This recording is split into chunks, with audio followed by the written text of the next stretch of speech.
Arctic frost was a massive Biden Justice Department spy operation surveilling the activities of a host of conservative organizations. Also, cell phone records were seen. Grassley says it was, his words, the vehicle by which FBI agents and DOJ prosecutors could improperly investigate the entire Republican political apparatus. President Trump returns home from Asia with pledges of $1 trillion worth of investments in the U.S., one of the high watermarks of his overseas tour. President Donald Trump has met face-to-face with the Chinese leader Xi Jinping in South Korea on the final day of Trump's Asia trip. The two leaders met at an airbase in the city of Busan and spoke for 1 hour and 40 minutes. This was a chance for both sides to stabilize relations after some rocky months. Correspondent Tian McLeod-G says Beijing agrees to buy American soybeans, loosen restrictions on rare earth exports, and deal with fentanyl. In return, Mr. Trump will reduce tariffs on Chinese goods. A federal appeals court strikes down a lower judge's attempt to rein in the Border Patrol in Chicago. On Tuesday, U.S. District Judge Sarah Ellis ordered U.S. Customs and Border Patrol Chief Patrol Agent Gregory Bavino to give her daily briefings on immigration operations being conducted in Chicago.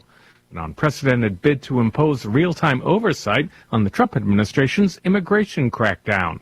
But before Bavino's first meeting with Ellis Wednesday, the 7th U.S. Circuit Court of Appeals stepped in and blocked her order. The Department of Homeland Security called Ellis's order judicial overreach. The sweeps have resulted in more than 1,800 arrests.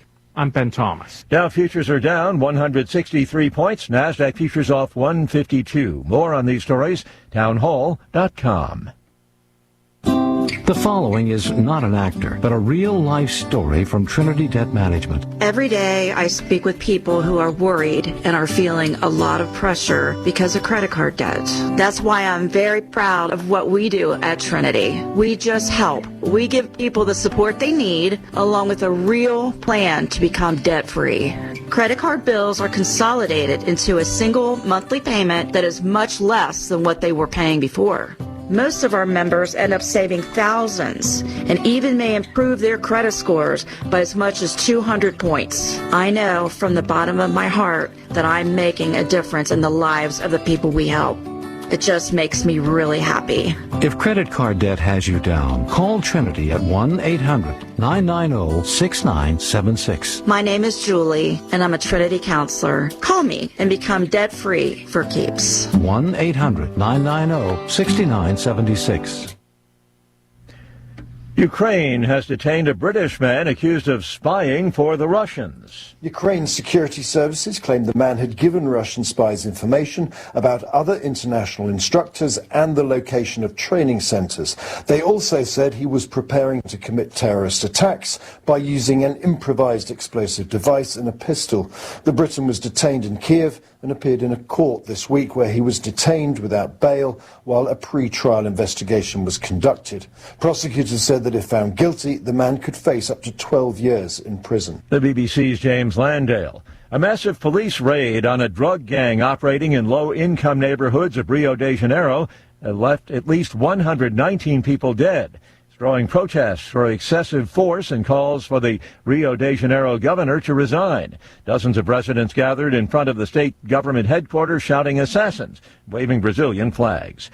News and analysis, townhall.com. The Miami Heat says NBA guard Terry Rozier will not receive his salary while on leave due to his arrest on federal gambling charges. Gamble and you may lose. Take part in an illegal gambling racket that's nationwide and you may lose big. Miami Heat guard Terry Rozier will not receive his salary while he's on leave due to his arrest on federal gambling charges. That's pending the resolution of the case. Nor will Portland Trailblazers coach Chauncey Billups. He's also been placed on leave by the league. Rozier is accused of conspiring to help associates win bets based on his performance in a game with the Charlotte Hornets. Bob Agnew reporting. Starbucks halted a long sales slide in its fiscal fourth quarter as fall drinks and better service brought customers back into its stores. The Seattle-based coffee giant says global same-store sales rose 1% over last year in the July through September period. More on these stories, townhall.com.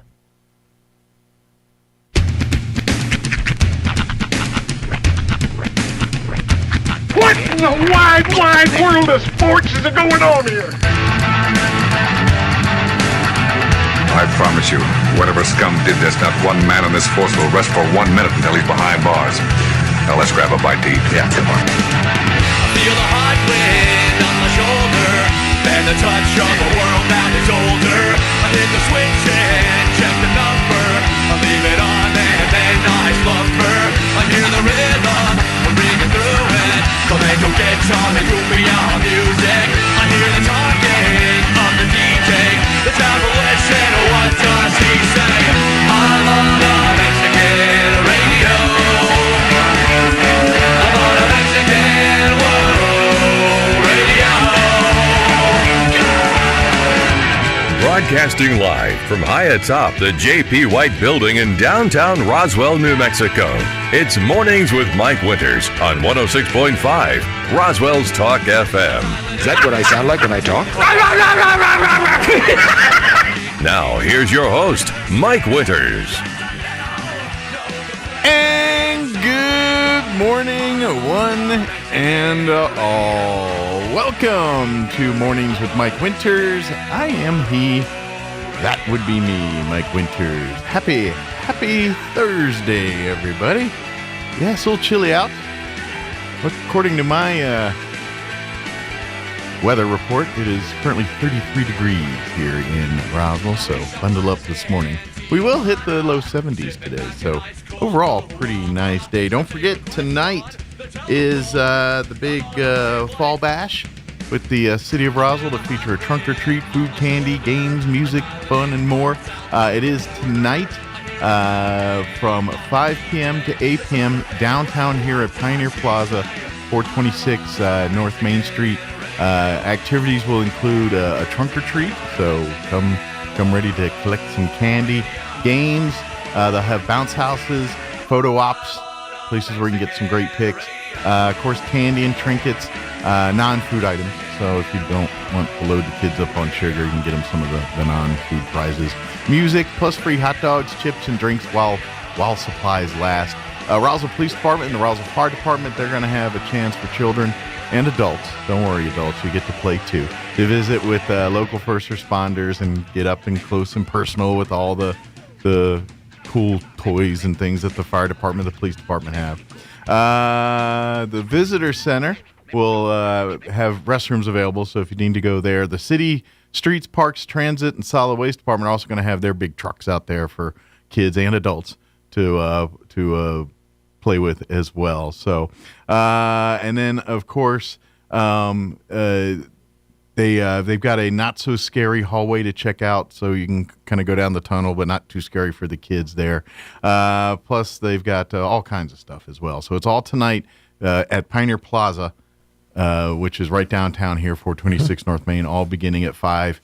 Should go to about 8 p.m. tonight. So come out and have some free fall fun. It's not overtly scary. It's just they have one like 47-year-old at the end of the hallway that's just telling kids about how bad it is growing up. That's right. You're going to hurt in places you didn't know you had. That's right. You're all of a sudden going to care about interest rates. You're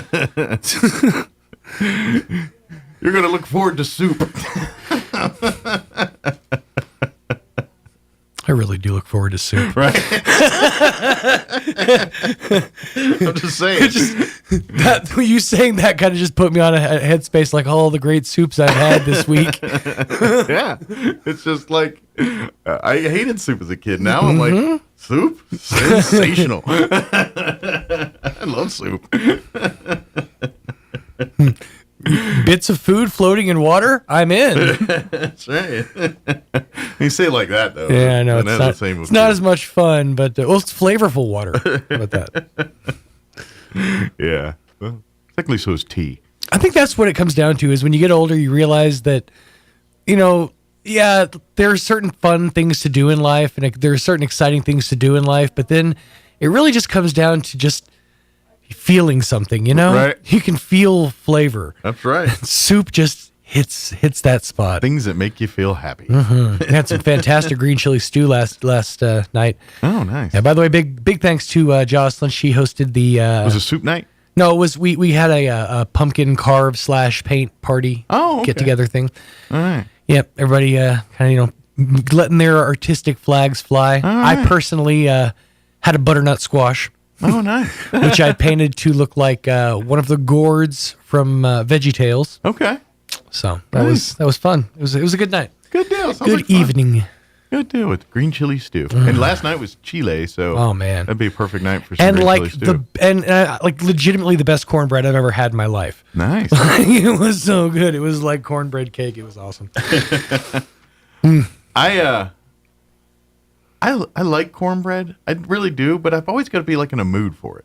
Yeah. Yeah. It goes. It's not one of those things you can just have like a standalone. Yeah. Like I'm not just gonna whip up a batch of cornbread and just have it by itself. Yeah. I mean, I would with some butter. Actually, you know what? I might do that. Take that back. I take that back. I'm doing that tonight. No, but like, well, I grew up also in a weird place where like, last night's cornbread becomes the next day's. You throw a little butter on it, pour some milk on it, and that's breakfast. Yeah, yeah. And so that's I grew up in the Mid-South, so that was sort of how we did it there. I think. You know what? A bit it is honest. I got a feeling my mom wasn't a cornbread fan. Yeah, because things that my mom didn't like, she never made, and that's why there were certain things. Like to this day, there is my wife calls it Mike's memory casserole, and it was a casserole that my grandmother made when I was little, but when I still lived with her up until 4, and it's nothing. It's basically. It's just a casserole with ziti noodles, hamburger cheese. I think some cream of mushroom, cream of tomato. I don't know. There's a couple of cream of soups. Any good casserole needs the glop. Yeah, you have to have the glopping agent. Yeah, it's cheese and breadcrumbs. Nice. Nothing. Yeah, but it hits that nostalgic itch. Right, but apparently according to my aunt, my mom never liked that. Oh, and so I never had it as a kid unless grandma made it, and then grandma died, and you never had to really. I didn't have it until one day I went to go see my Aunt Lori, and she's like, "We're having beef noodle, whatever she called it." Yeah. And I'm like, "Oh my gosh, I hadn't had this since I was like 5 or whatever, And she's like, "Oh yeah, I got the recipe." I was like, "Your mom does too," and she's like, "She never makes that." Because I don't think she liked it, and that's why she never makes it. So every once in a while, my wife makes that for me. It's so funny to me because most of my weird food, like affinity, like the stuff that I like, I got from my mom. Like, because she likes weird food. And so I'm like, well, to keep up with her, I guess I'm going to have to start liking weird food. But of all of the weird food my mom eats, like she loves like Braunschweiger. She'll just down that by the tube. She likes all kinds of different, random weird meats and cheeses and stuff like that. Meats and cans. The one thing that she will not eat, peas. Really? That's where she draws hates the line. peas. Wow. Cannot stand them. And she said it was because she was forced to eat them when she was a kid, which I can understand. That's why I really tried not to ever force my children to eat any specific foods. But sure. Peas, of all the food that you don't like, but you like peas. I like peas. I don't either love them or hate them. Yeah. I'm fine with them. My daughter loves them. I'm just surprised she would serve them if she didn't like them. She was always of the mindset of it's not about her. Okay. She was what kids today would call a trad wife. Right. So she was serving her household, and my dad liked peas. So see, there it is. There, Dad liked peas. Yeah. Therefore, they will let us. There shall be peas. There shall be peas in the valley. Let there be peas. Peas on earth. How can it be? Yes.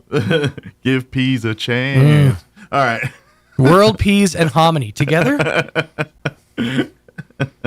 Yeah, why not? You just put some cheese on it. Peas and cheese. And hominy? You know what? That's the one thing I don't really like about when peas are served as in a pea salad, with the cheese. You don't like it? I never liked pea salad. Oh, really? See, yeah. Sorry. My wife and I make it all the time. We love it. I mean, it's fine. It's just, it's not like my, it's not go-to. If there's pasta salad and pea salad, I'm going pasta. Once again, another rule of thumb. You put enough mayonnaise in it. Is it swimming in mayonnaise? Yeah. No? We'll make it swimming in mayonnaise and it'll be fine. That's right. You can get it down.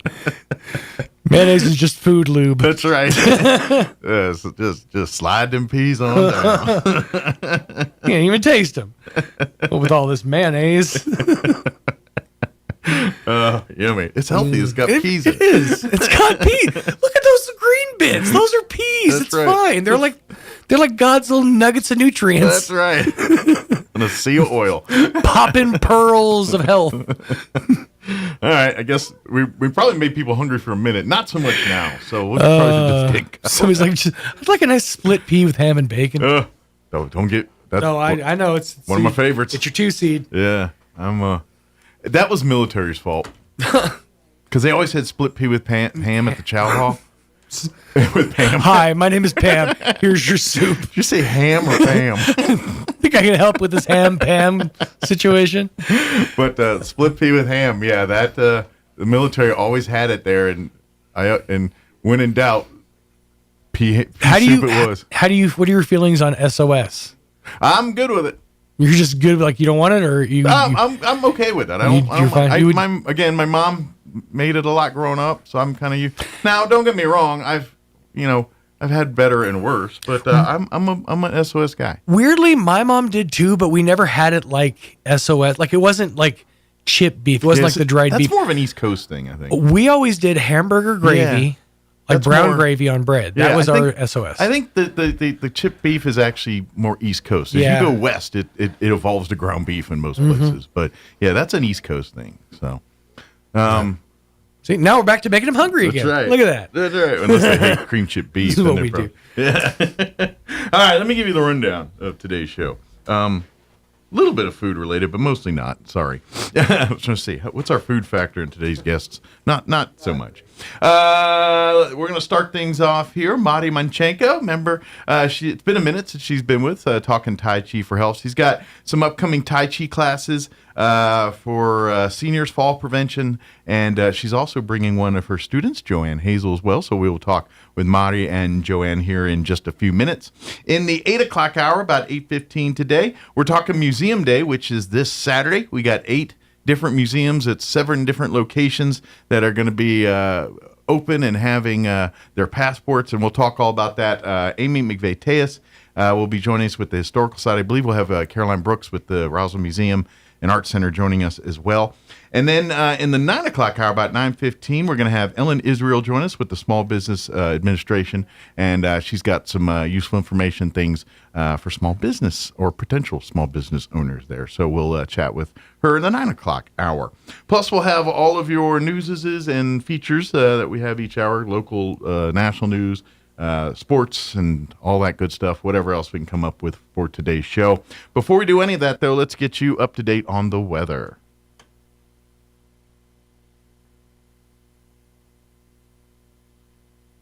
I'm meteorologist Steve Hamilton with your Pecos Valley weather. It should stay really nice all the way through the weekend. We have cool high pressure in place that'll keep us in the mid-70s for the afternoon high today. Lots of sunshine. Down to about 40 and clear for the overnight hours. Low to mid-70s for the high on Friday and plenty of sunshine. 60s and 70s and nice for the upcoming weekend and maybe a little bit breezy by Sunday. I'm meteorologist Steve Hamilton, and that's your latest forecast.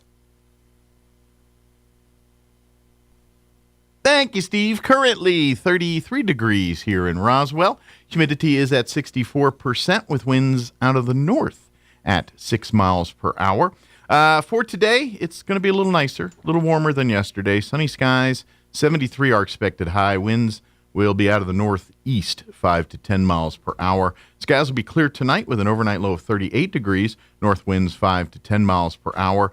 For you Friday, looking a whole lot like today. Sunny once again, highs once again around 73. Winds out of the south. That's the only difference there, 5 miles per hour. Friday night, clear skies, overnight low of 42. So a little bit warmer, but still want to probably bundle up if you're going out to the big game Friday night. In case you hadn't heard, Roswell Goddard squaring off at the Wool Bowl on Friday. Kind of a big deal. So bundle up if you're heading out to that. Winds will be out of the south, 5 to 15 miles per hour. Then looking at the weekend, mid-60s, a little cooler on Saturday. Sunny 66 for a high. North winds 5 to 10 miles per hour. And by trick-or-treating, I forgot Friday night's Halloween, too. I got so wrapped up in football. I was like, oh, yeah, there's trick-or-treating on Friday. Unless you're in Artesia. They cancel. Well, they didn't cancel it. They nothing trumps Bulldog football in the city of Artesia. So they move Halloween to Saturday. They did it this year. Every year that Halloween and a Friday fall on the same day, Halloween, sorry, take a back seat. Sorry, kids. Dress up as a Bulldog football player, then you cover two birds. But for Saturday, sunny and mid-60s. And then for Sunday, we are looking at a little warmer, sunny and 75. And next week looks like we're going to be a little warmer, too. 79 Monday, 78 Tuesday, 81 on Wednesday of next week. So I think that's good stuff there. All right, it is, let me get back to my other screen here.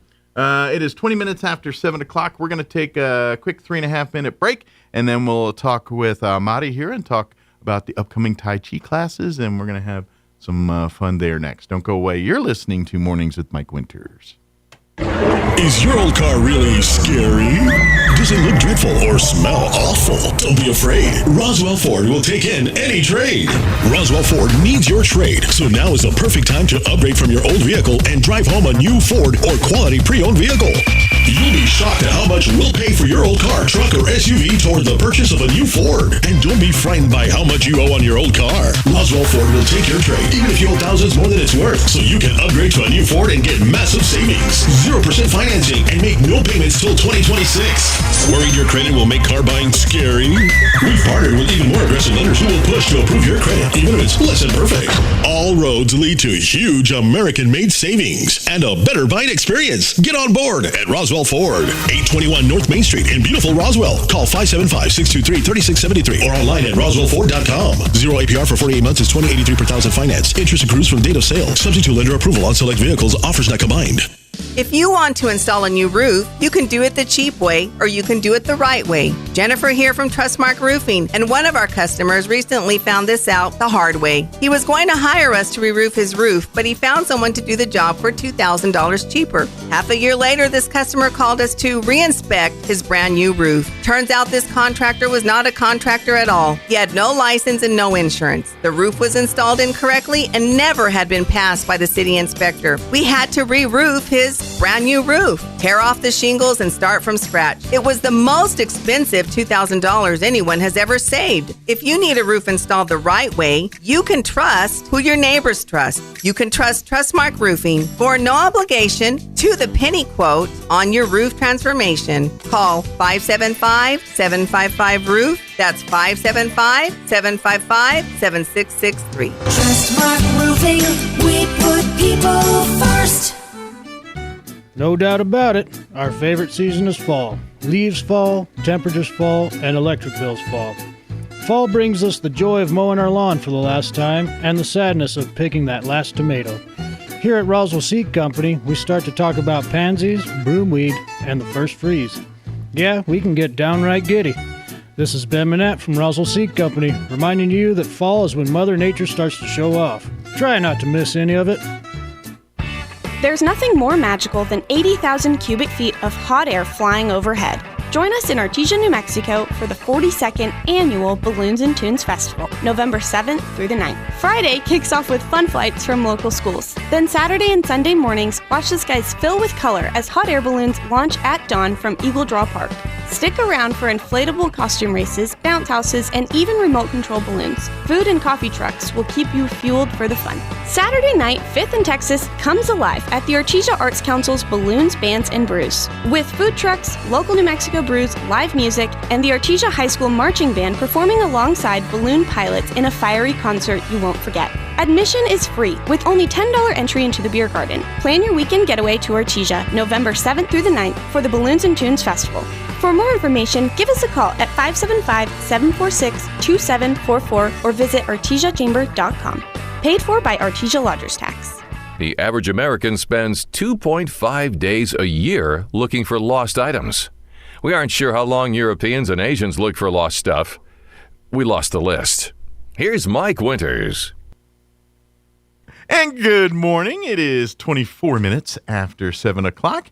And joining us in studio this morning, It's been a minute since we've had Marty in studio. Maybe two. Yeah, maybe a minute or two. But Marty Manchenko back with us. Good morning. Good morning. Of course, talking Tai Chi every time. I mean, Marty will talk a lot of things with us, but particularly about Tai Chi while we're here. Right. And usually, as usual, you bring one of your students with you. This one, we affectionately know her around here as Doug's mom, but right. But Joanne Hazel joining us in studio this morning as well. Good morning. Good morning. How are you today? I'm wonderful, thank you. Do you normally, because I'm assuming you're retired, so do you normally have to get up early or choose to, or is this a big deal to be up at this time of the day? Well, I got up at 5, so that's a big deal. All right, if 5 seems even. Did Doug get you up at 5? Well, no, my alarm did. Oh, okay.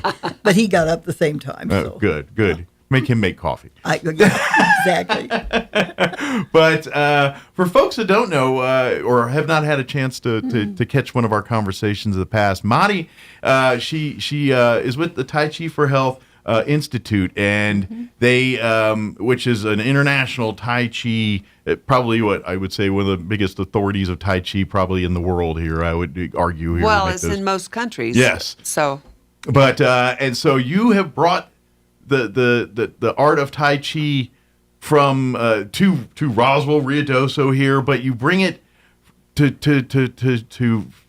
prove and thanks to like healthcare and like the New Mexico Department of Health and other entities like that are now saying, hey, there's real medical benefits for Tai Chi. Doing Tai Chi for really anybody, but particularly for, seniors, folks that are where their mobility is starting to get limited, things like that, or if you're dealing with medical issues. That's the beauty of it. Regardless of your physical health, you can do and benefit from Tai Chi, and we're learning more about that, and now we're starting to get to a point where like healthcare and medical insurance and like the official things that pay for things are recognizing Tai Chi as a legitimate form of health care. That's correct. And so we would invite people to, hey, if you're hearing about this and maybe not finding success or finding less success in other avenues, maybe spending a couple of sessions with Madi here might start the path to feeling healthy again. Yeah, that'd be great. It works wonders for me, which is why I keep doing it. And I'm not a spring chicken. So well, none of us are. We all get older. That's the problem with this life thing. Which is good. I don't know if I'd want to stay the same age the whole life. That'd be weird too. But But yeah, I mean, now for you, how did you come across Madi here, and how did you find out about the program? Well, my friend said, would you like to come with me to Tai Chi? And I thought, oh, gosh, I don't know if I want to. I went back and forth. And I thought, well, I'll try it one day. If I like it, I'll do it otherwise. Sure. And the first lesson I had, when I got up from the seated Tai Chi after that hour, I was stronger than I had been in a long time. My legs were really... Just after one session you were feeling? Just after the one session. And I said, I like this. And there's no pain. And I don't like exercise. So no pain was wonderful. Right. So it's gentle. It works. And I am stronger in my walking. I used to think about curbs. They were like, okay, I can do this. Sure. Now I just go down and I go, oh, I did that. It's just you just have that confidence. It has really changed my thinking and my movement. I'm just really happy. And I imagine, because and she's a fun teacher. I mean, really. And that's half the battle. If she was drill sergeant, you probably wanted to go. No, wouldn't work. But this is the thing that I don't think people don't. And I mean, obviously, I think people that are in similar situations do, but you don't realize the independence, even if it's not a physical independence, the mental independence that when you see your body start, things I navigated every day, that flight of steps was no big deal. Now I got to think about that thing or that's a potential. But when you get back to a mindset of, I just zipped up and down that steps, and I mean, you don't realize you don't think about it after that. Yeah. And I was living on my own pretty much, and you just kind of think things through a little bit more by yourself. And now it's, of course, I've got my son living here for a while, which is wonderful. And he's got a strong back, so he can, he can do That's what those kids are good but for. It's still, you have to just keep yourself in good shape. But it's nice to know that you say, hey, if I want to live by myself and I can do it without fear of falling or those issues that I was having. Right. And I never feared about falling. It was getting up. Sure. Yeah, the fall part. Now that I'm down here, how do I get back up again? Yeah. Yeah. And I don't even think about that anymore. And I would even venture guess even if you did fall, your body's going to react way better now. I'd be able to get up without. Your body will be better equipped to handle it. And I'm much stronger. And with that, I'm going to take a stab that the other. We are talking about the physical, the flexibility, all those things returning, but you forget about the mental aspect, the side of it. Because I would even argue, because you're focusing on breathing and so much on trying to be in tune with what's going on inside your body, that with that comes mental clarity, comes mental focus, your ability, I think your brain physically starts thinking different. Well, it does. It helps balance for the physical body. Yeah. But you can't take the brain out of that factor. Right. And so it's just so very good to balance the thinking. Sure. And when we're doing the posture and the breathing and then new movements, which are very foreign to us unless we're, raised doing Tai Chi. Sure, unless you were in the world. Yeah. Right. So it's all very new, and every time we're doing something different, that connecting this with this, it's like, what? Yeah. It's a new pathway. It's a new firing in the brain. Sure. And so it actually expands the thinking of the brain. It causes more clarity. And, of course, then there's the help with anxiety and sleep disorders. Sure. And, there's a little higher level of that these days sometimes. And I would even argue, and now, I think this is the part where science and where medicine and science are still debating on these things, but there's a lot of evidence too of like because once you get these kind of things like blood pressure, those type the things, stress related ailments that our body, anything from diabetes to blood pressure issues and those kind of heart issues, all of that. I would say there's going to be improvement in that world too, just because of, again, de-stressing. The older I get, the more I'm realizing how much stress impacts a body. Even almost as much or more so the diet in some cases. You know what I mean? And that's, I didn't. That Absolutely. was not really. You could eat the perfect diet, whatever that is for you. But if you have cortisol flaring through your body, it affects everything. Yeah, and I'm just kind of learning as I'm getting older. It's like, man, because I'm eating better, but these numbers, and it's like, okay, the stress is kind of where it's at here, and so I'm like, well, Tai Chi. I mean, that's because it literally is forcing you to get out of your head and focus on your body and focus and once your body, your brain.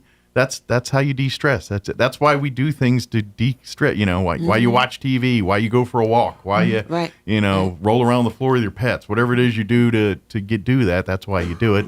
And really, this is doing that, but kind of at a deeper level, if that makes sense. Sure. So, is it common for someone, like Joanne, you were saying, like really the first session you saw night? Is that common? Is that common, Marty? Where people literally that first session, like, whoa, that was. Because, a lot of programs and things, like, all right, you do it 3 or 4 times, you're going to start seeing the benefits. But literally, hour one, you're seeing a difference. Well, this is the first I've heard that. That's true. Well, I think. Because I got up after that, and we'd worked really hard, and you do a lot of leg pressing and stuff. And I thought, oh, am I going to be able to get up? And I got up, and I thought, oh, this is good. Yeah. I feel much, much better than when I sat great. Down. Right. So seated. I love seated Tai Chi. Sure. And I teach standing too, of course. And obviously this is what we talk about, any level anyway. You have. But it's almost like if you are very capable and you have loads of confidence, and you insist on starting standing, okay.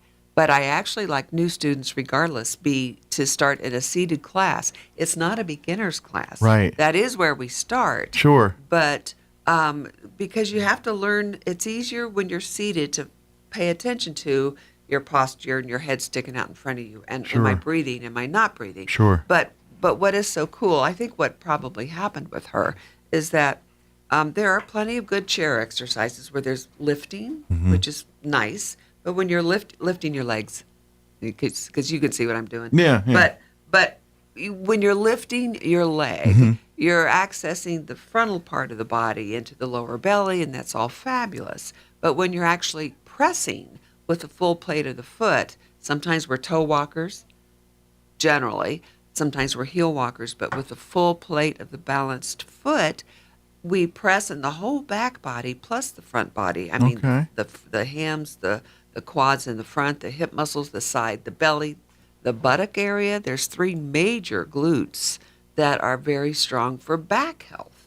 So when you're pressing, you become aware of the fact that, oh my gosh, I have feet. I guess it's not all about my brain. And so I think that it was probably the mindfulness aspect. Sure. Most of the time when people fall, now there are neurological issues. There's no doubt about that.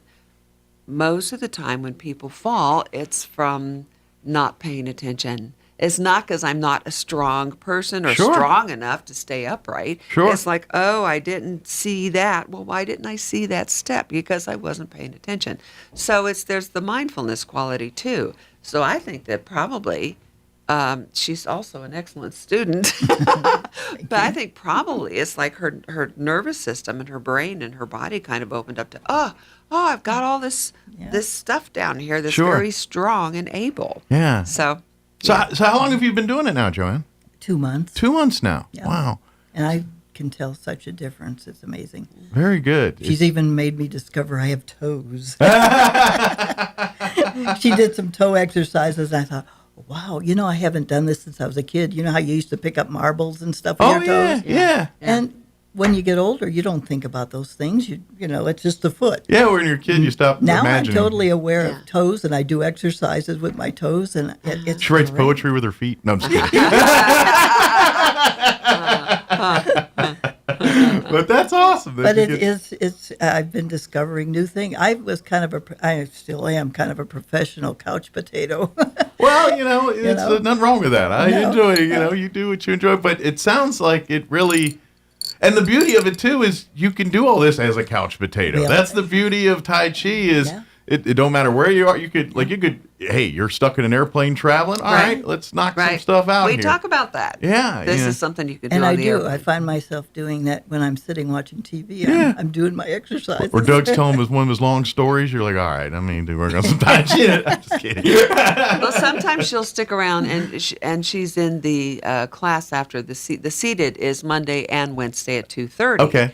And then on Monday there's a 3:30 class, and on Wednesday there's a 3:30 class, and those are standing classes. Although seated people can be in those classes. Sure. But she takes the seated, and then she sticks around for the standing on Wednesday, and it's translating well. It's a very different method. Sure. But the basics are the same. But it's translating well, and sometimes she'll say, like, we have 5 minutes left. She said, I'm going to do this round sitting. Because this one really is doing her pressing, and she's really getting, I get hotter doing my seated Tai Chi than I do standing. Wow. So it's really. I love standing, so. Well, my muscles are getting used to standing. Sure. And then I start with the hands, and then I get confused because my feet don't know where to go.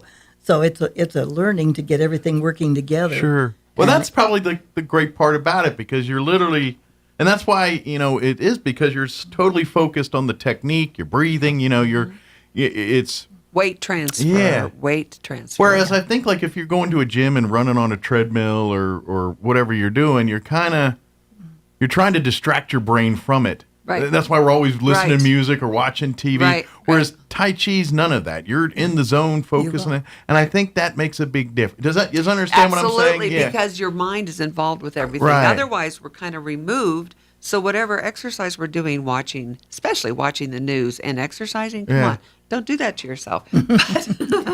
But it's like you don't, your full endocrine system, which is all the hormones throughout the whole body, the system's not all doing and present when you're focusing on something else while you're moving your body. Sure. So, Yeah, you're burning calories, but that doesn't have anything to do with. But that makes it more of a job than an enjoyment. Yeah, and Tai Chi can also, we laugh a lot. We have it's fun. human benefit, benefit to the human body, but it's also fun.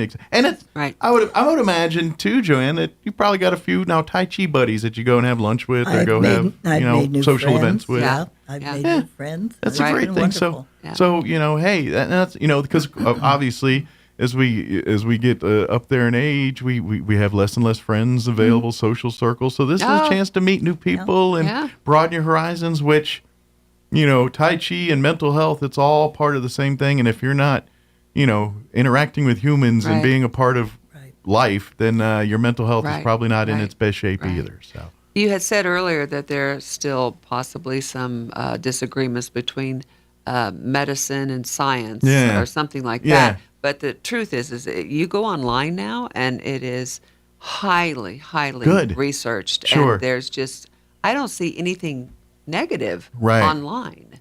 So, I think it's all up here now, where people just got to embrace that as because depending on your age, you're trained a certain way, and to be honest, we're in an age where it's like, here, take this pill and call me in the morning kind of thing, and when it's something that is, no, it's not a medicine, it's just learning to breathe, learning to understand your body. Let's open up the owner's manual here and take a look at some things that we can do to maintain the body here. And people are like, wait a minute, it's just breathing and moving, and it's not a pill, it's not a shot, it's not a doctor's thing. You know what I mean? Like we're just trained to think if it's just something simple I can do, then that's probably not beneficial. Does that make sense? It is the new medicine. This is the medicine that we are moving into, because what we have now is not working so well. And bless all those people in the medical field that are just working and doing the best they can. Sure. But this is an internal medicine in that if we are actually calming our system down, what tends to happen is we're so anxious and we have so much adrenaline and cortisol, we're in fight or flight most of the time. Makes sense. And then, but when we're taking something like Tai Chi, so I'll speak about how wonderful Tai Chi is, but when we're taking that, it balances out the negative hormones or the stress hormones. Gotcha. And it puts us in, doing Tai Chi changes brain waves, and it puts us into what's called rest and digest now, which is the parasympathetic. You have the sympathetic. So we take ourselves out of alert. Okay. And we really cannot, the body is not wired to heal when we're in alert status. That's why sleep's so important a lot of times. Yes, it is so important. Yeah. But also putting your system into a little slower method and breathing and doing all that, it helps chemically. Gotcha. So it is a medicine of sorts. Sure. It's a natural chemical support of our system. It's the body doing what it's supposed to be doing, what we're equipped with, and what we're. And that's in Tai Chi really. So I would invite you. And good news is you're kind of starting a new session of classes here. So now's the perfect time to say, hey, maybe I ought to give this Tai Chi thing a try here. Be like Joanne and maybe, not guaranteeing, but I'm saying maybe after hour one you can see the difference or feel the difference right away here. But you do have November classes starting next week here, November 3rd. And then again in December. Now the Monday classes, those are the seated Tai Chi. Those are at 2:30 to 3:30, and then wheelchair walkers. If you can wheel in, you can participate. Come on in and be a part of that. And then later on Mondays from 3:30 to 40, that's your intermediate Tai Chi. That's maybe if you've a little more experienced Tai Chi and you want to kind of start at level 2 here, then that's the class for you. And then of course all of it focuses on the arthritis, fall prevention, and strengthening. All of it is benefits. So it doesn't matter. To be honest, if that's your end game, great. But if your end game is just overall better health, come on. And this is a beauty too. I want to focus. Yes, we are focusing on seniors and fall prevention and all this. Come to these classes. I don't care if you're 2 or 200. It doesn't matter. Come to these classes. You will find benefit from it. I mean, obviously, we're trying to say, hey, seniors, this is a real. We don't have an actual fountain of youth, but you know what? This might be the closest thing we got to something as real as that. Really? If that makes sense. Right. Sure. But if folks are interested in signing, what's probably the best way to do? Just come to that class, or can they I would reach out prefer to you they ahead let of time? me know if they're coming, because if it's your first time coming, you do need to. I have a little participant agreement form that gives an emergency contact, and then there's a very short questionnaire that is for your own information about, if you're falling or because months down the road after taking some classes, we do another form and we reevaluate for your own information, not for me. Sure. Because that's for you.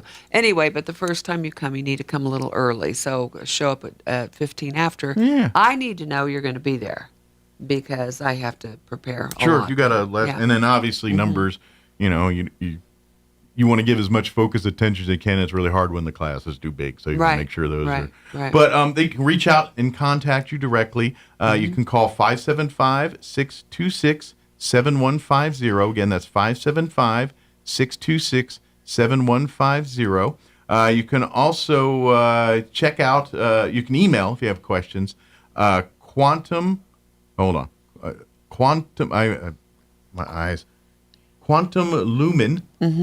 QUANTUMLUMIN at proton.me.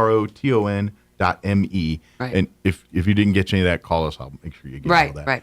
But you can also, if you want to just kind of do your own little exploration into the world of Tai Chi, I invite you to check out the Tai Chi for Health Institute's website, which is taichiforhealthinstitute.org. Right. And you can go right there. And you can track me down or other players. Yeah. We call it playing Tai Chi, not working at it. Doing because like you said, it's fun. And I'm curious, Joanne, because I imagine because you kind of going in literally with both feet diving in and everything, I imagine you're probably spending a lot of time trying to find your own, like, all right, what else can I do? And I'll go to the website and say, hey, what's there other things that I can do outside of class? And so I imagine you've been kind of a real student of this since then, huh? I have, and I try to do the exercises at home. Sure. And it's funny, you think you remember it all, and you sit there and you go, how did we start? Yeah. But it's all simple, and you do what you can remember, and it's getting easier and easier now. It's like a dance. Sure. And we're learning all the little parts to play, and it all's coming together, and it's really neat. And it's gentle. And that's what, it sounds like sometimes when you get in exercise programs and things and you hit plateaus or walls here and there, it sounds like you don't experience any of that. It's just this constant flow of progress. And it really is. Right. And there's always a deeper place, a deeper part of a practice. Sure. Like this is where we're going to focus on our heels. I mean, there's so many different things. And when I'm in the intermediate class, and everybody that's in there has been taking Tai Chi for quite a while. Gotcha. We'll do things like we'll face 4 different directions. We'll start this way. And then we'll start this way and start going around facing all 4 directions. Or sometimes we'll face a diagonal, south-south-east.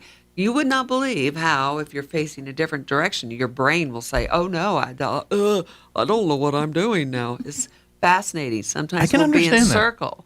And sometimes for play, if it seems like we need to shake these. No, I say we need to shake these people up a little.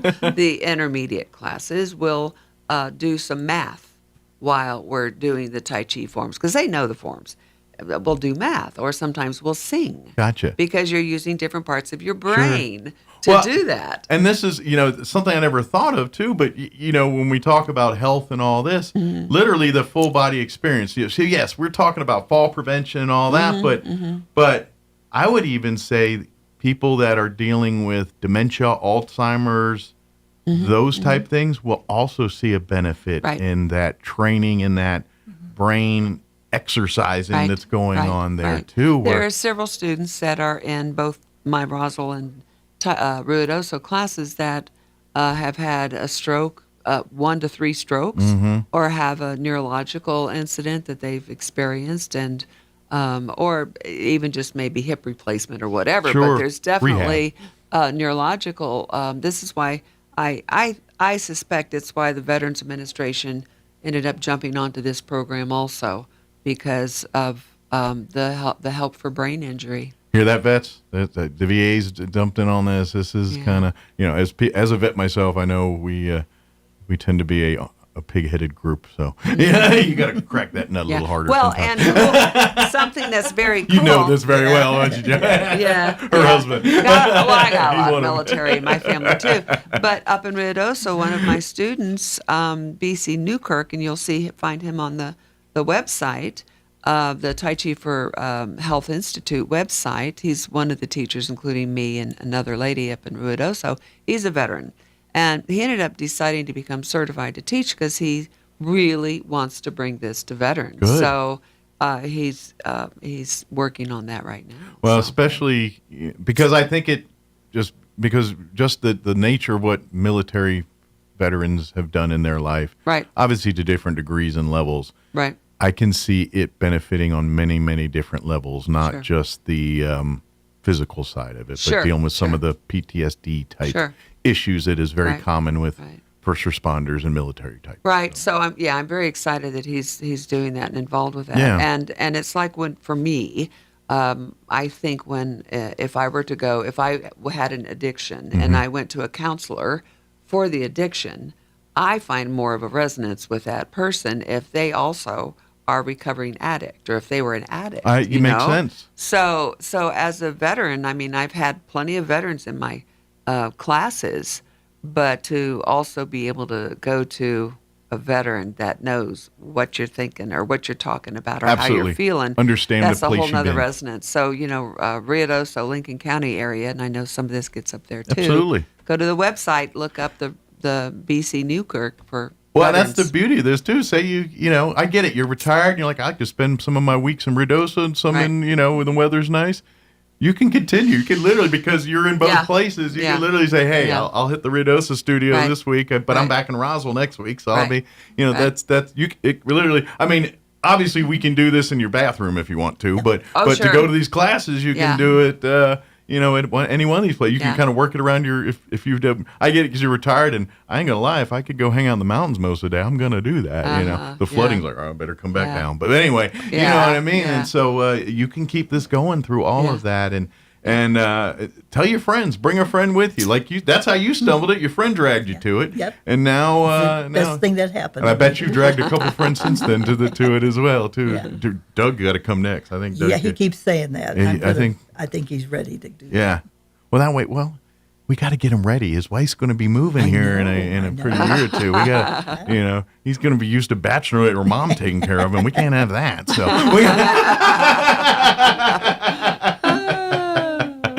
But please, if you have questions, please don't hesitate to call. Please go to the website and do some of your own reading and do some of your own research here. How about I say that? Yes. Tell you. Yeah. Okay. All right. So if you want to call me or text me, feel free to call me at 575-626-7150.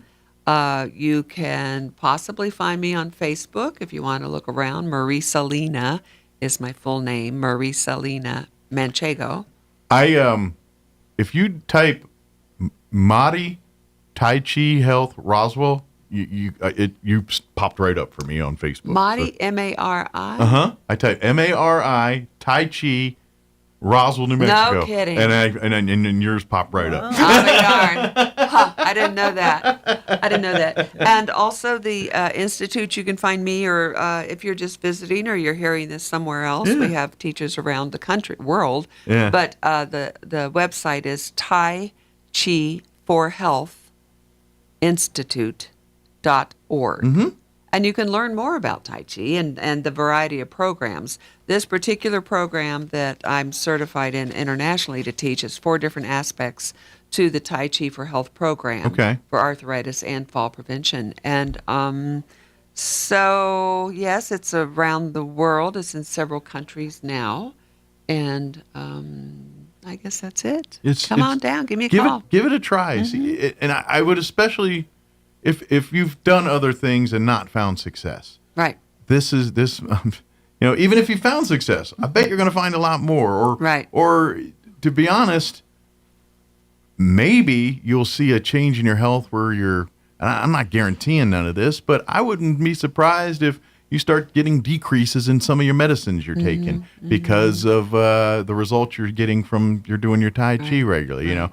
Next thing you know, your blood pressure's going down. Hey, I'm on less blood pressure meds now, or a lower dose now, or obviously. We'll never not tell you not to consult and be, whatever your doctor tells you to do, that's what you do. Yeah. But and please, if you got questions, talk with your doctor. Ask them about, incorporating Tai Chi into the program. I'm pretty sure they're going to say, yeah, do it. Right. But do consult with them on any, your medicines and things like that and all that. But I'm telling you, I'm willing to bet that whatever numbers and those numbers that you're always trying to hit, whether it's those blood pressure numbers or diabetes numbers or any of those kind of numbers, you're probably going to find those numbers getting a lot better for you just by doing Tai Chi a couple times a week here. Just starting there. And it's literally, you could sit right, like you could be doing right now talking. That's the beauty of it. So come to the class. Again, start next week, November 3rd here with 2:30 with the seated classes. Intermediate classes starting at 3:30 here, and then on Wednesdays as well, the seated and basic, 2:30 for the seated, and then 3:30 for the kind of the basic entry-level program. Right, and in Roswell, I'm teaching here at the Salvation Army on College. Yes, I forgot to mention that. Thank you for telling me. They're just wonderful. They are located at 612 West College. Also, put that address down. The second Saturday of every month, the Salvation Army has got the best breakfast in Roswell. $10, all you can eat, and all the money goes back to helping people in town through Salvation Army and feeding people and things like that. And helping with that. And it's a great program, but they do it the second Saturday of every month, beginning at 7 a.m. So so come and fuel up and then you can go Tai Chi in the park afterwards. And I do teach a seated class and a short standing Tai Chi for lunch up in Ruidoso. Okay. But we've outgrown the place we were in, so I'm in process of moving. I'm not teaching this, today. Okay. What is today? Thursday. I'm not teaching tomorrow. But we are in our new location. So if you're interested in Ruidoso, give me a call. Absolutely. Yeah. Please. And please, this could be the thing that changes it. And next thing you know, who knows? Next time you could be Joanne sitting here telling me, how big an impact this life had and things. So, but thank you very much for joining us. Thanks, for getting up and joining us here. And keep Doug in line, please. It's hard. It's real hard. Newspaper to the back of the head. Everyone's just kidding. And thank you, Marty. Good seeing you again. Thanks, and Mike. We'll see you again soon. Pleasure. Absolutely. It is 7:57. Let's pause for SRN update and a quick commercial break before we get you into news. Okay. Don't go away. You're listening to Mornings with Mike Winters. With the Wall Street Business Report, I'm Bill Alexander. The Federal Reserve on Wednesday cut its benchmark interest rate for the second time this year. The central bank reduced interest rates by 25 basis points, now in a range between 3.75% and 4%. The federal government shutdown continues without an end in sight. In just a few days, tens of millions of people are at risk of losing federal food and nutrition benefits as a result. This includes the nearly 42 million people who rely on the Supplemental Nutrition Assistance Program, or SNAP.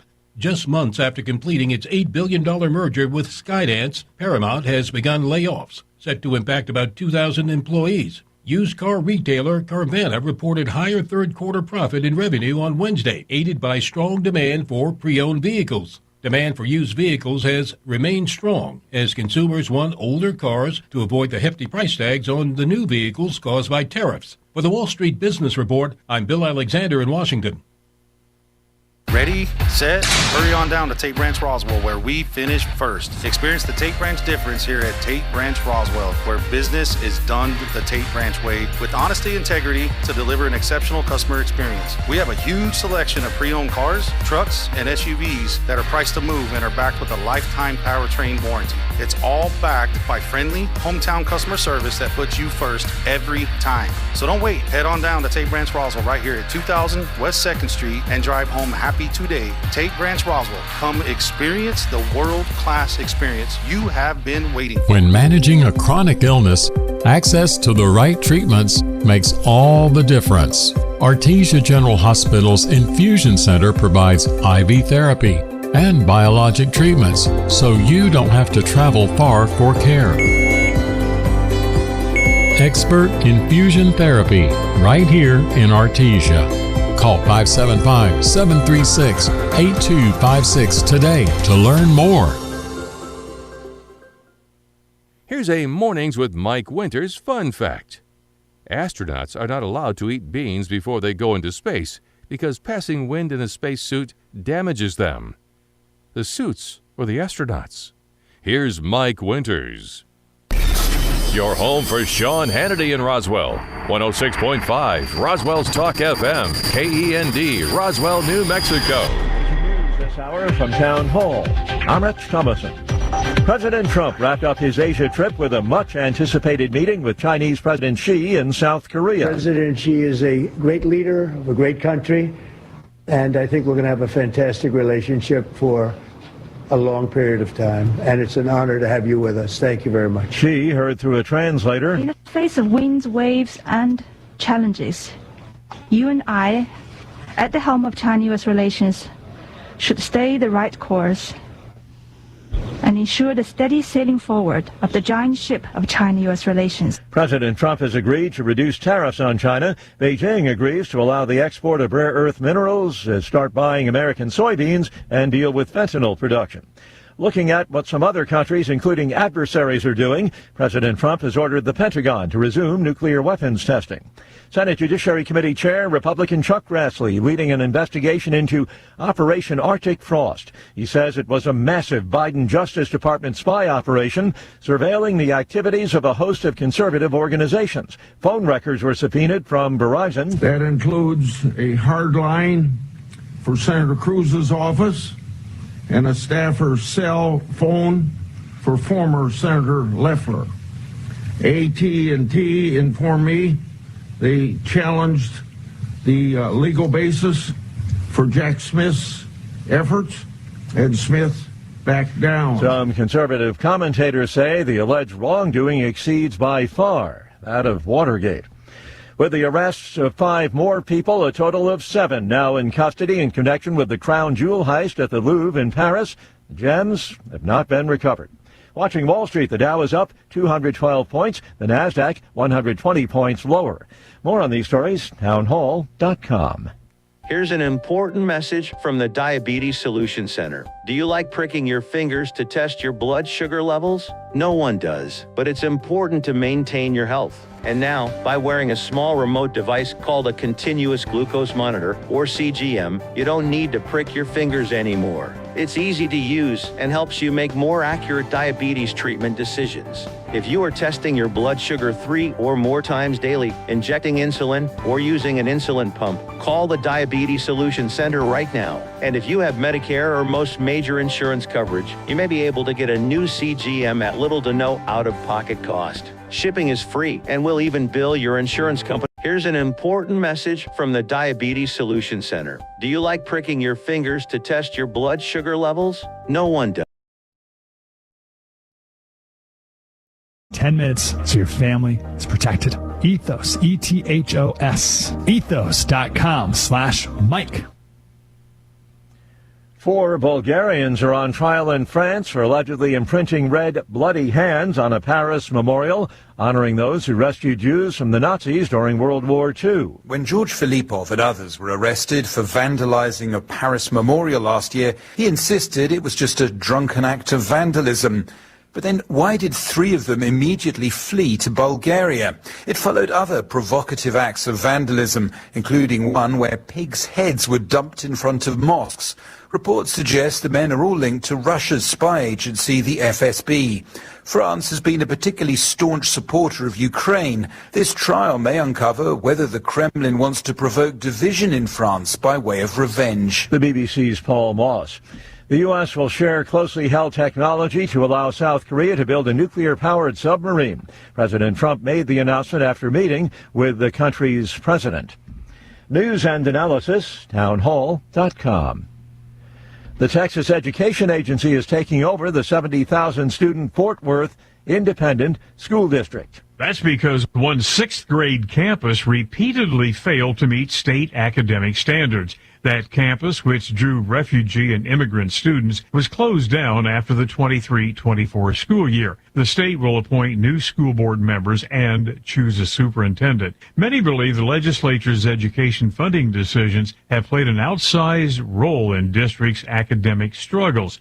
Budget deficits have districts increasing class sizes and shutting down many programs. Jason Walker reporting. In long-awaited job cuts, just months after completing its $8 billion merger with Skydance, Paramount has begun layoffs set to impact roughly 2,000 employees, job reductions amounting to about 10% of the company's total workforce. More on these stories, townhall.com.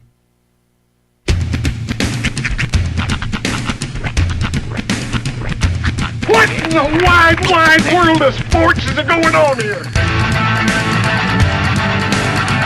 I promise you, whatever scum did this, not one man on this force will rest for 1 minute until he's behind bars. Now let's grab a bite to eat. Yeah, come on. I feel the hot wind on my shoulder, and the touch of a world that is older. I hit the switch and check the number. I leave it on and then I slumber. I hear the rhythm, I'm ringing through it. Flamenco guitar and cumbia music. I hear the talking of the DJ. The tablet said, what does he say? I'm on a Mexican radio.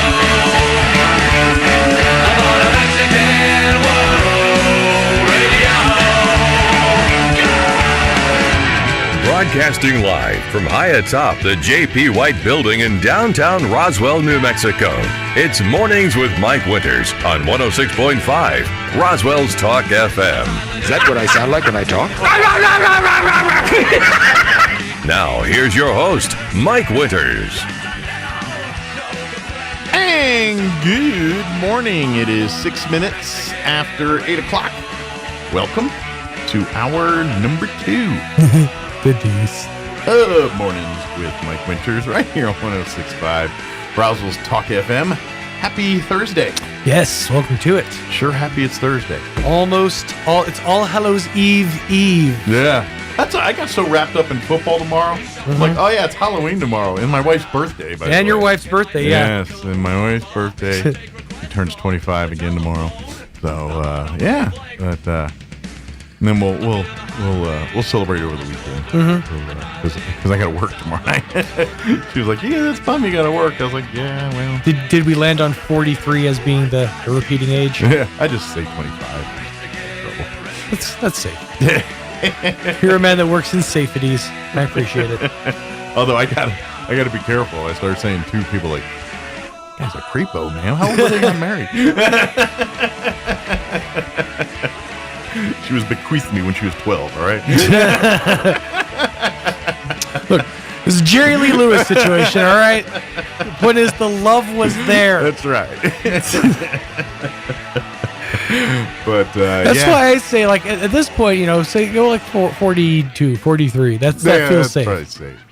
It looks like just it was a creepo about 10 that way you're giving her, you're cutting her off a few. That's and still, yeah. But anyway, yes, tomorrow's her birthday, and it is Halloween, and the football game, and then of course Saturday is a huge. I mean, it's Museum Day. You got the Walk in Alzheimer's. Shoot, I'm missing like 3 things. I know I am. There's other things too. My brain's just there's lots of other now. stuff. Well, it's also because Friday is Halloween, so that's like the day for all of the big events, and then it's just November 1st, and then it's just the countdown to Thanksgiving and Christmas, and honestly, Thanksgiving is my favorite holiday of the year. It's all the best F's. It's food, family, fun, and football. Well, I think I'm going to be put to work for this Thanksgiving. Oh, yeah? Well, there's, because of medical, some of the helpers in the Thanksgiving are going to be down for the count. I see. And so I might have to step up and do more than deviled eggs. We'll see. When's the last time you handled like the turkey situation? I don't think they're going to let me touch turkey or stuffing or anything. They'll like keep that. me away from the meats. Yeah, but I might have to do deviled eggs and maybe some. Do you guys just go traditional turkey approach? They do generally. We do turkey, yes. Mashed potatoes. There's usually sweet potatoes. Fried okra is one that's always there. They love fried okra. I love me some fried. You know what? Let me rephrase. Let me take that back. I did enjoy fried okra. I enjoyed okra in general until I had a recent bad pickled okra situation. So I'm sort of off okra for a minute. Down for a minute. I don't hate it. I just me and okra on a break. Fried and pickled are not the same. You're absolutely right. Fried cuts down the slime ratio by like 80%. Yeah. Well, and if you fried enough, there's no slime. Fry that slime right off. Yes. You're gonna fry that slime right out of my hair. But anyway. But yeah, and then turkeys.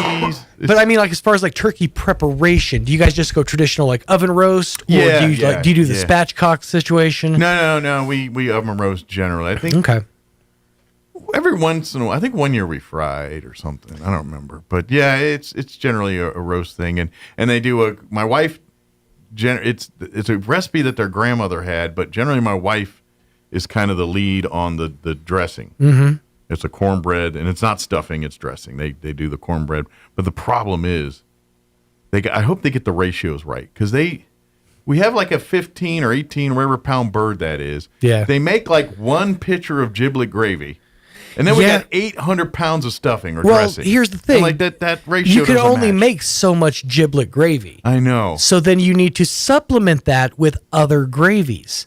There needs to be a turkey gravy, maybe like a brown gravy somewhere on the table. Several boats need to be involved. Or let's just cut the dressing recipe in half because we never eat it all. We all take it home and we never finish it. That's the one thing we never finish. The turkey's gone, the eggs are gone, everything's gone. Then there's that thing of dressing still there. Just so we're clear, Mike has now been on a 2-day anti-stuffing binge. I'm not a stuffing guy. No. Because yesterday it was revealed, and instantly gratified, by the way, that Arby's has a new Thanksgiving sandwich. It's called the Gobbler. We got 4 thumbs here. I think all 4 go up. I mean, it was a good sandwich. Mm-hmm. But it is now. Mike had the club variety, which is just lettuce, tomato, and cheese with the deep fried turkey. That turkey's a 10. But it's some good turkey. It's not dry. It's very tasty. Juicy. Yeah, it's got the breading on the outside. Yeah. Oh, it's real good. It was a tasty turkey. But the version I had is called the Gobbler, and it's got stuffing and a cranberry sauce spread on it, and I think maybe like a green bean situation. I'm not sure, but basically it's Thanksgiving on a roll. Mm-hmm. And I think it's got onion string or those fried onion, crispy onions maybe or something. Yeah, and I think the crispy onions. Yeah. And that is where Mike drew the line. He said, I can't with the stuffing. The stuffing's it's turning me off here. But I gotta say, like, it's not like if you're dealing with like a stovetop situation, you're gonna run into some dry crags, in a stovetop. This stuffing on this sandwich was moist all the way through. Okay. Not very often you want to hear the word moist, but this is one of them.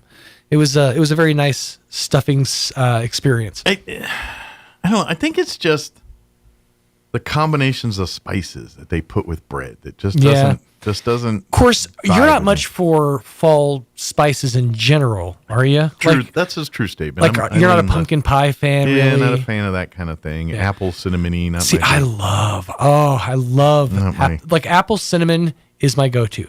When anybody asks like my favorite hot winter beverage, apple cider by far. Yeah, like cocoa's nice, but apple cider by a long shot. I'm team cocoa on that one, but I'm not. That's the weird thing. I like the season, but a lot of the foods, I'm not a big. I mean, Thanksgiving's my favorite holiday. I mean, the turkey, that's my favorite, but I'm not a huge cranberry guy, so I don't mess with that stuff. But I just love turkey, and so I get it's a day to eat turkey. I don't like. Yeah, dessert for Thanksgiving. I mean, I'll eat the pecan pie, but even then, I'm like, I'd rather have another. Usually, there's like a fruit pie situation involved, like a cherry or. Well, this year I think we're having pumpkin or pecan. I think that's okay. Our two so those are your two. Sure. Gotcha. Yeah, I think they. From what I understand, that's. So my suggestion: go to your local convenience store and stock up on a few hand pies beforehand. There you so go. while everybody's out there having their pecan or pumpkin, you could be sitting there enjoying a nice, chocolate silk pie or something. Well, I'll eat pecan. I like pecan pie. I'm just That's sometimes fair. I'm in the mood for it, sometimes I'm not. Right. I to this day don't know what's in it. You'd have to ask my sister-in-law. I was going to say mostly corn syrup, but I know you're talking about she something makes else. what they call a Jeff Davis pie, which I'm thinking is a South thing based on the name. Huh. Jeff Davis. The Anything that's presidency of the named Confederacy. after somebody is usually either like a really good dessert or weed strain. And this is a Jeff Davis pie. Davis pie. All right, let's see. And I'm assuming it's named after Jefferson Davis, the president Jefferson of the Davis pie. Yep. Yeah. It says it's a fabulously rich pecan pie without the pecans. So was it just It's basically the innard of the it says the topping is an incredible whipped bourbon cream. So it's like it's like the innards of a pecan pie, essentially. Without the nuts on top. Yeah. So it's like corn syrup slurry. Well, that makes sense now because neither my sister-in-law nor Kim like nuts. Ah, so there you go. So that's probably why the Jeff Davis pie Jeff Davis pie came into fruition. There you go. Huh. I mean, it is something to have a pie named after you. I have one major bucket list item in life. Yeah. And that is, and there's somebody in this town who's already achieved it, and that eats at my craw. But I want a sandwich named after me. Okay. That's like, it's like, I know it's a selfish thing, but that's the one thing. If I can leave a legacy on this town, I want a sandwich named All after right. me. Is there any restaurant tours We've already out been down this road. Well, let's do Nobody's- it again. You know, the last time I was this close to getting one at with Toddzilla. If there's anybody out there, any restaurateurs that make sandwiches. And I haven't exactly pursued this dream. Well, it's just on my secret board, Let's float it out there. See what we get here. My vision board. But any restaurants here? You know what? I'm just saying. We might plug it. I'm just saying. I mean, my sales Try it manager on the gonna wanna radio. Get you spend money, but I'm just saying. If there's like a Sean Smalls Reuben or a burger or something out there. There's a. What would you want on this said sandwich? Like if you wanted to bite into a Sean sandwich, If I was biting into the Sean Smalls, what would be in this sandwich? See, now if we're going sandwich, I'm thinking like a combination of maybe like a capicola, okay, like with like a prosciutto, something that's kind of like fancy Italian deli meats. Okay, so but if we're a burger, but if we're going like burger or a taco would be now, if we're going burger, I think that number one, it's gonna have peanut butter on it. Okay. Just because I've had the peanut butter burger and I know that it's, and probably like a chili crisp, because just to kind of give it that like almost Thai flavor to it. But I feel like that would probably be my go-to. Okay. I'd make sure it'd be a tasty burger. Like I'm not gonna slap you in the face with a bunch of random nonsense, Gotcha. Okay. What about would be a taco or just a plate that may be a dinner or a lunch that may or may not be a sandwich? See, I feel like the Sean Special? Smalls needs to be a loose meat sandwich. Okay. If we're gonna go like in that realm, we're talking like a sloppy situation. Okay. Like maybe like a, you know what? If a restaurant wants to put a sloppy Smalls on the menu, I'll take it. I will accept that as at least a partial nod of approval. What if we went this direction? Okay. Because we've talked about this, and I know you do enjoy it. What if someone offered a fried bologna sandwich, and we called it a Sean? See, some kind of Sean, fried bologna is your base, and you can kind of go from there. Yeah, I like it. Some kind of a fried bologna sandwich. I dig that. Yeah. Like a fried bologna grilled cheese kind of situation. Ooh. Here's what you do: fried bologna, grilled cheese, not grilled cheese. Cheese on the outside of Texas toast, crisped. Okay. To where like the cheese has that crunch to it. Okay. But it's also coating the outside of the sandwich. All right. I could. All right. So there you go. I'll dance. Restaurants, local restaurants, if you're out there, just reach out to me. There's a place that's going to be doing po' boys coming very soon. So, I'd accept one of those as well. Yeah. I've been a po' boy for most of my life. I do enjoy a good po' boy. What do you like in your po' boy? I'm a shrimp po' boy. Yeah, For sure, shrimp's probably my one. Although this place, they were talking about offering everything from shrimp to chicken to oysters even. Oh, I've had a fried oyster po' boy. That sounds delightful. I grew up in Maryland. That Of course, sounds I mean, it sounds like I would have to like get a second mortgage, but it sounds delightful. Yeah, but not oysters aren't as bad as other seafood meats as far as price Yeah, goes. it's just They can be a little less expensive. You buy them in bulk, so that's right. You're not paying by the half shell. But yeah, now I'm down for a po' boy. Yeah, oof. Some kind of got my mouth all set up for scrimp. I think our guests are here. They are. I hear hustle and bustle. I hear folks. So I'm sorry. That's hustle and flow. That's my fault. Never mind. Which one's Flo? I'm Flo. Wait a minute. She's selling insurance. All right. Or she just passed away. The other Flo, not that Flo. Flo. I was like Alice. Oh, really? Yeah, she passed away about a couple months ago. I remember seeing that. Oh, wow. She played Flo and Alice. It just within the last 6 months, I remember seeing online that Flo from Alice died. But anyway, I got way sidetracked there. You run it down. I'm going to look this up. All right. We're talking Museum Day. I know Amy's here, and I think Caroline maybe as well, but we're talking Museum Day, which is this Saturday, November 1st. 8 different museums, 7 different locations are going to be open. We'll talk about that here with them in just a few minutes. And then later on in the hour, we'll get you up to date with the local news and all that good stuff and whatever else we can come up with for today's show. Polly Holiday. That's her name? That's her name. Okay. And she passed away in September 9th. Okay, I knew it was just recently. So, yeah, very recently. Yeah. Wow, I had no idea. Kiss my grits. Kiss my grits indeed. Yep.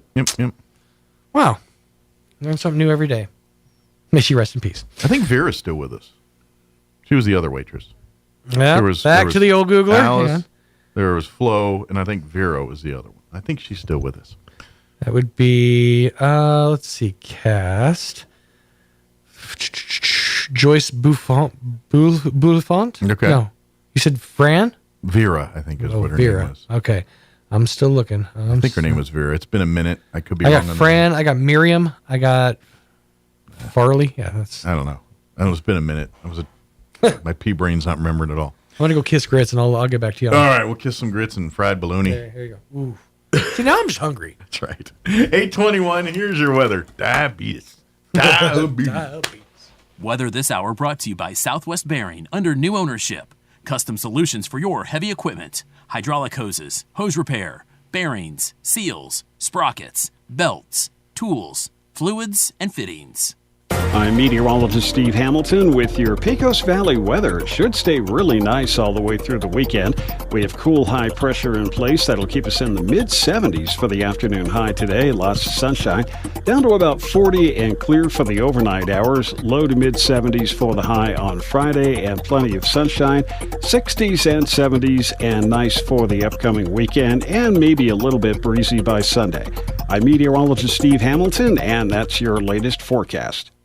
Thank you, Steve. Currently 34 degrees here in Roswell. Humidity is at 61% with winds out of the north at 5 miles per hour.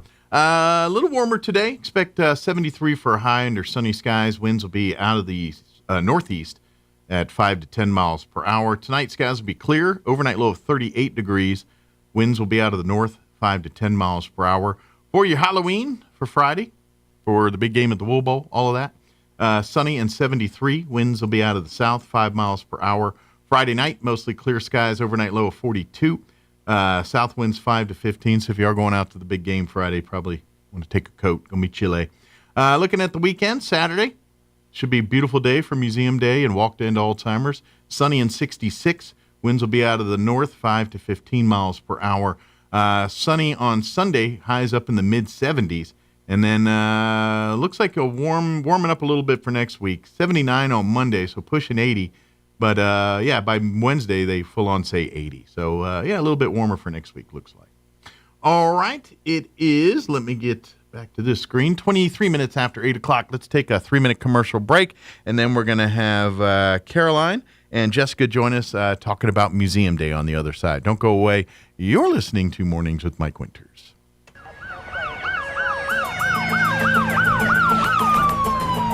When you or a loved one need medical transport, Trans-Aero answers the call. Trans-Aero Medevac operates 3 rotorcraft bases and 1 fixed-wing base in southeastern New Mexico, allowing them to respond quickly to emergencies across diverse terrains.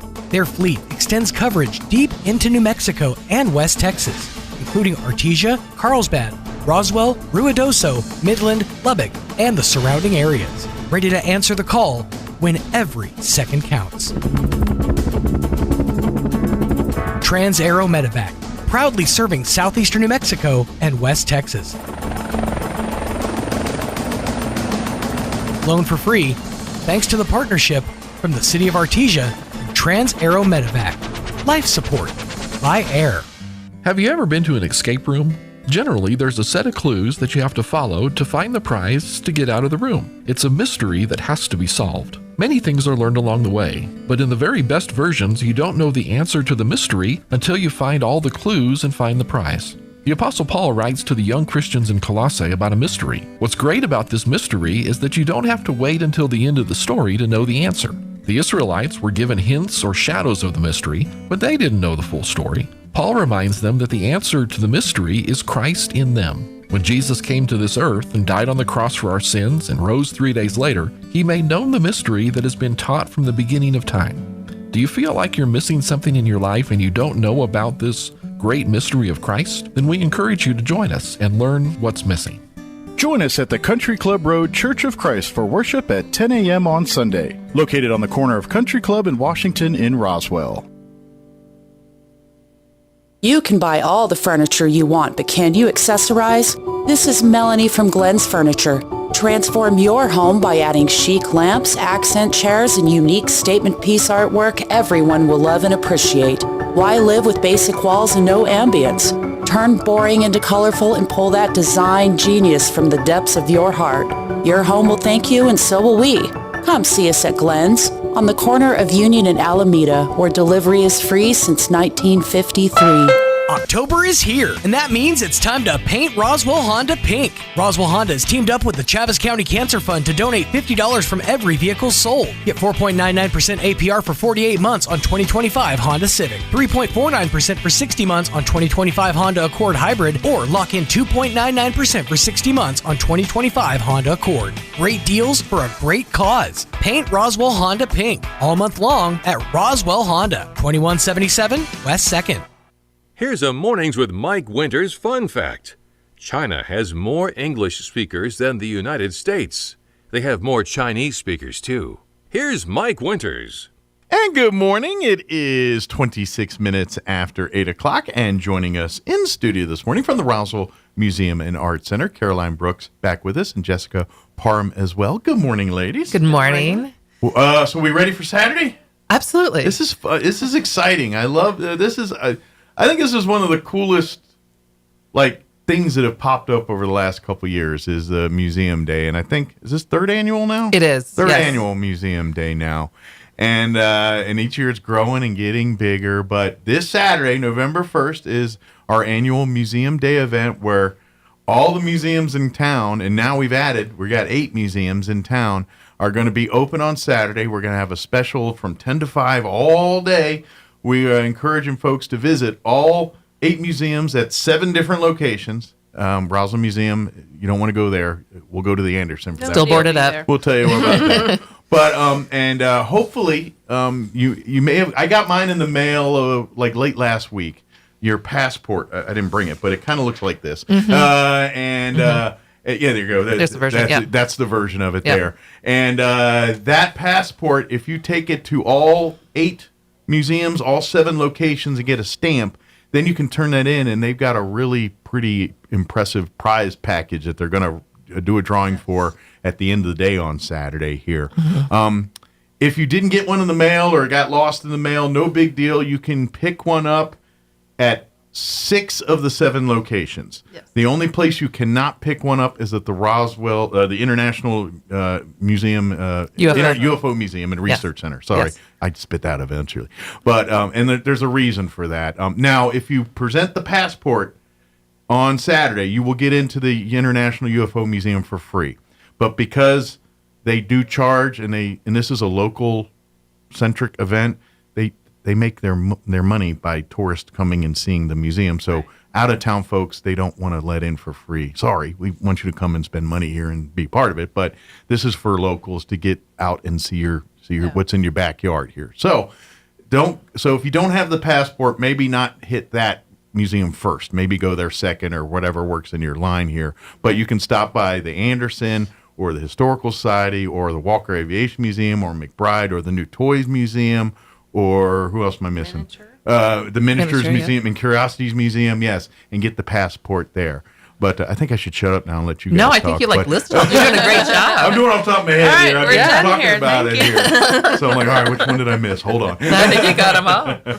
But and so every year for the last 3 years we've been doing this now, and so and each museum will have usually special activities or events at each different one. I know, like for instance, we had Linda Sanchez join us on the phone yesterday. She's going to be at the Historical Society, and of course she's going to be doing a talk about Eve Ball, who is a major chronicler of history here in New Mexico, and so they're doing an exhibit on that. So they're going to do that. Plus, they have their book fair and all that. They're doing a book fair, yeah. I know. Unfortunately, the Roswell Museum and Art Center is not available because of the flooding. We're still recouping from that. Right. But thanks to the Anderson Museum, you got to get a 2-for-1 deal. Come to the Anderson Museum, you get 2 stamps. You can get the Anderson Museum and then obviously the Roswell Museum and Art Center. But you also get 2 museums for 1 location here because now you haven't taken over. You don't quite get the tour of the Roswell Museum. You can't see our exhibits. The Anderson was nice, but they didn't let you take over the museum. No. So you guys will have a section there, and then obviously the Anderson will have all the beautiful, unique, eclectic art that you find at the Anderson A lot of Museum. those artists are in our collection as well. So. They swim in a lot of the same circles and things. So we've worked with them for years. Yeah. So what is the museum, the Roswell Museum and Art Center? What's kind of your plan for the day on Saturday here? So we're doing the pop-up at the Anderson Museum. Yes. We're going to have a take and make activity for people to come and make. We're asking them to. While we wait is the name of the activity. While we wait for our stuff to come back cleaned and conserved, we're asking people to create their own little masterpieces.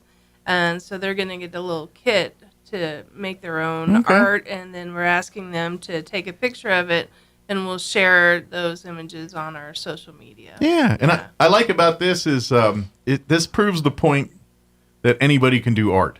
Mm-hmm. I mean, I'm not trying to besmirch artists and talk about the quality they do, but people who say, "Oh, I'm not artistic," I'm like, I don't think you just haven't tapped into it. It's there. You just got to let your juices flow, so to speak. And sometimes it's not about the outcome, right? Yeah. It's about that process and what you're tapping into. Yeah. And And I think events like this kind of encourage folks to do that and say, "Hey, no pressure. Make what you want to." Andy Warhol said, "Art is what you can get away with." Absolutely. Well, yeah. That's a funny one. Not that I'm encouraging this, but someone did get paid $100,000 for taping a banana to a wall. I'm just saying. But he had to come up with that. Exactly. I think it's because painting and things that world it's the artist world is they learn the rules to break them. That's it's pushing envelopes, pushing boundary. Okay, this is how we do it. Okay, well then I'm going to put a twist on that and take it to this level, and that's art. That's what it is. And pushing over the years, the brain. Yeah, and so that's what it is. So. Maybe you look at it as throwing paint in the wall, but then you learn from that and you turn it into now I'm seeing what's going on here, and that's the beauty of art. It's so subjective, and so you could get 10 people in a room and you get 10 visceral different reactions to that piece of art. Yeah, and it's just it's healthy and fun to tap into that creativity and to see where it can go. Absolutely, and that's what I kind of like with the Anderson too, because obviously painting and that's. But they also remind you that, anything can be art in that world. It's like, hey, I'm looking at an old rubber hose. All right. What creative thing can I make with that? And I love the shark golf bags. Yeah. I love that you can literally take anything, I think one of the coolest waves in art is kind of this whole, over the last 10, 15 years, the recycled art movement where people, and it's functional too. It's a lot of people turn to furniture or purses and dresses, and so it's kind of a broad. It's not just something you hang on a wall or set on a pedestal somewhere. It's but I think that is kind of opened the door for creativity in a whole different level by and places like the Anderson, and let's face it, all other museums, yourself and everything else over time, embracing these arts forms and giving it a platform, and I think it opens a whole new world of artists. And so and I think that's also what Saturday's about. So come and see that. And the cool thing about that, we have 8 museums that are participating. It's 8 very unique experiences at each one. They're total, I mean, obviously the Anderson and the Roswell Museum and Art Center probably share a lot of id there, but at the same time, it's 2 unique experiences, the 2 different types of arts.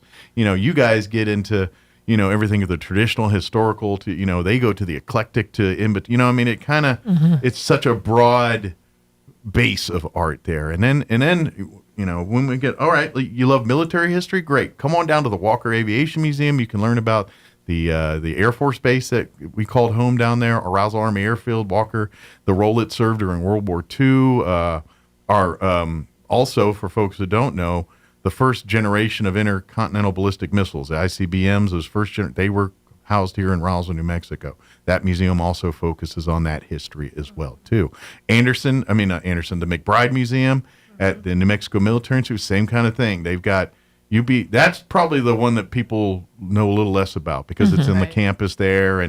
But if you've ever seen a Medal of Honor up close and personal, there's one in that museum. They've got a lot of their history. You ever want to see what dorm life was at the Institute in 1917? They got a whole setup there. Kind of thing. Great photographs and artifacts from the school from over the years of being open. And an old printing press, and I think they're going to demonstrate that on Saturday as well. Oh, cool! So they get to they got some that museum's. I think a lot of people. That's the one I think most people may have never checked out before. They really need to.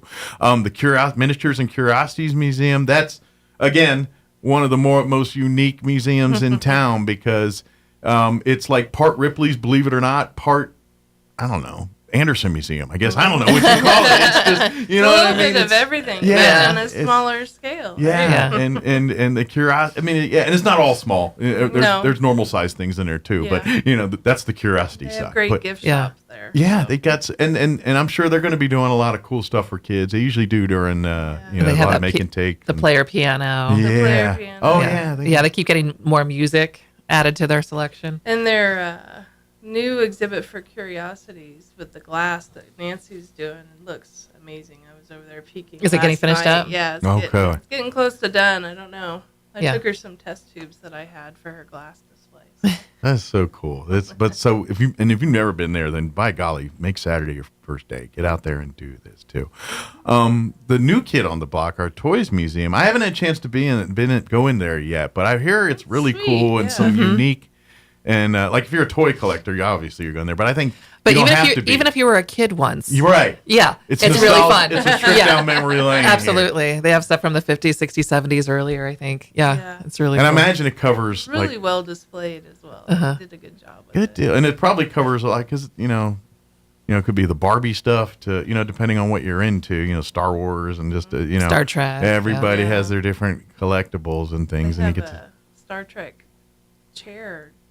Chair that you could sit in. Oh, nice. Take a picture. Ooh. And some sound effects. And I wonder, I don't know, do I get in trouble if I pull a Picard in that chair?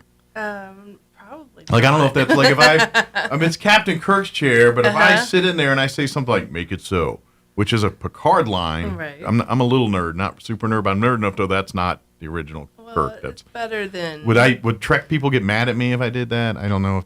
Purists, probably. Yeah, like a Trekkie faux pas, like blasphemous maybe. I think you should test it out. Maybe. Maybe I'll get a guiney pig. I'll get Sean on it in case they throw food or something. I'm just kidding. But we want to give Saturday's all about exploring your own backyard. Come to these different museums. I think I got them all there in our descriptions there. But it's 10 to 5, so you got all day to kind of plot and plan. I know Saturday's going to be a crazy busy day. There's so much going on. I know Walk in Alzheimer's is that morning here. I know the Dia de los Muertos celebration at the Roswell Public Library, which I highly recommend. That's from 10 to 2. Please, especially if you've got kids that that love to if they go to honor family, but there's so much fun for the young kids to learn about the traditions and history behind Dia de los Muertos, and the they're gonna have the folklorical dancers. It's gonna be so cool. And they're honoring their ofrenda is for Frida Kahlo.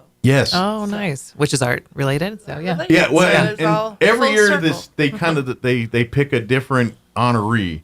Now that being said, that's kind of the main one. But if you want to bring your own family photos, that you want to honor, they say by all means, bring it. Come on. But that's going to be 10 to 2. So incorporate that into your Saturday as well too. That's like I know it's a busy Saturday. They have a prize drawing too as well. They got the prize drawing as well for that too. So and plus they got like a lot of this stuff.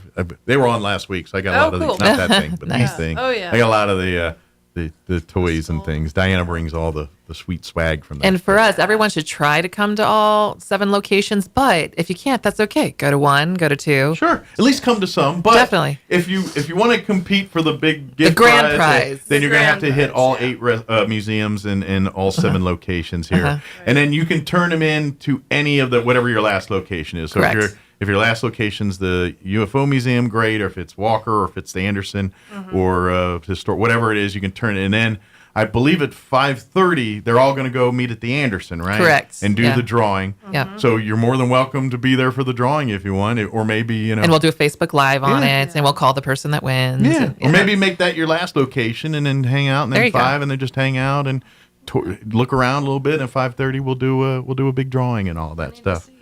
But from my understanding, like the prize has been growing and growing exponentially as the last couple weeks. The aim is that each institution contributes around $100 worth of merchandise, gift card, whatever they want to do.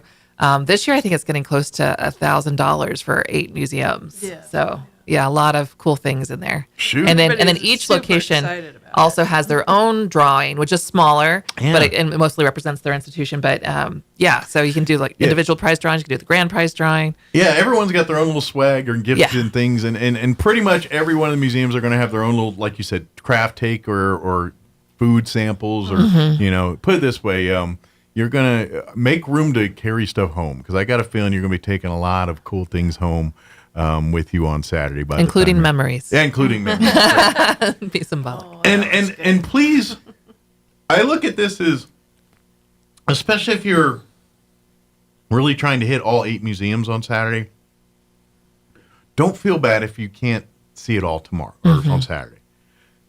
Use that as an excuse. Okay, I got my beak wet. We'll make another day, and we'll spend a good few hours at this museum and devote, the time it deserves to it at some time. Saturday is about introducing you to what's in your own backyard. And all these people that say there's nothing to do in Roswell, we're like, no, you just don't know there's, what there is to do in Roswell. There's a ton to do in Roswell. And I challenge you to find a community of this population and size that has access to this many things within 5-10 miles of your front door of your house.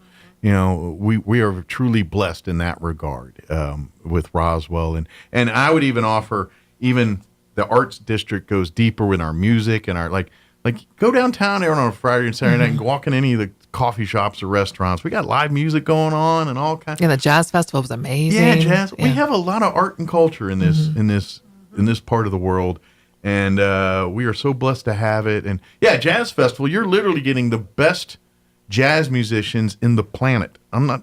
These are like the New Orleans, and this all formed from Katrina. That's, this is the jazz festival is really the phoenix rising from the ashes of Katrina. That's really what that is. And you're literally having, if you missed it, please mark for next year, but you're literally getting who's who in jazz hanging out on the grass in Roswell, New Mexico, right next to the guy selling tacos, playing this amazing. It was so cool to have that, and Roswell's truly blessed like that, and that's why I want you to go see it on Saturday. Go check out every one of these museums. We have such cool things, with the historical side of that. Learn about Eve Ball. When go talk to Linda and learn about what that woman.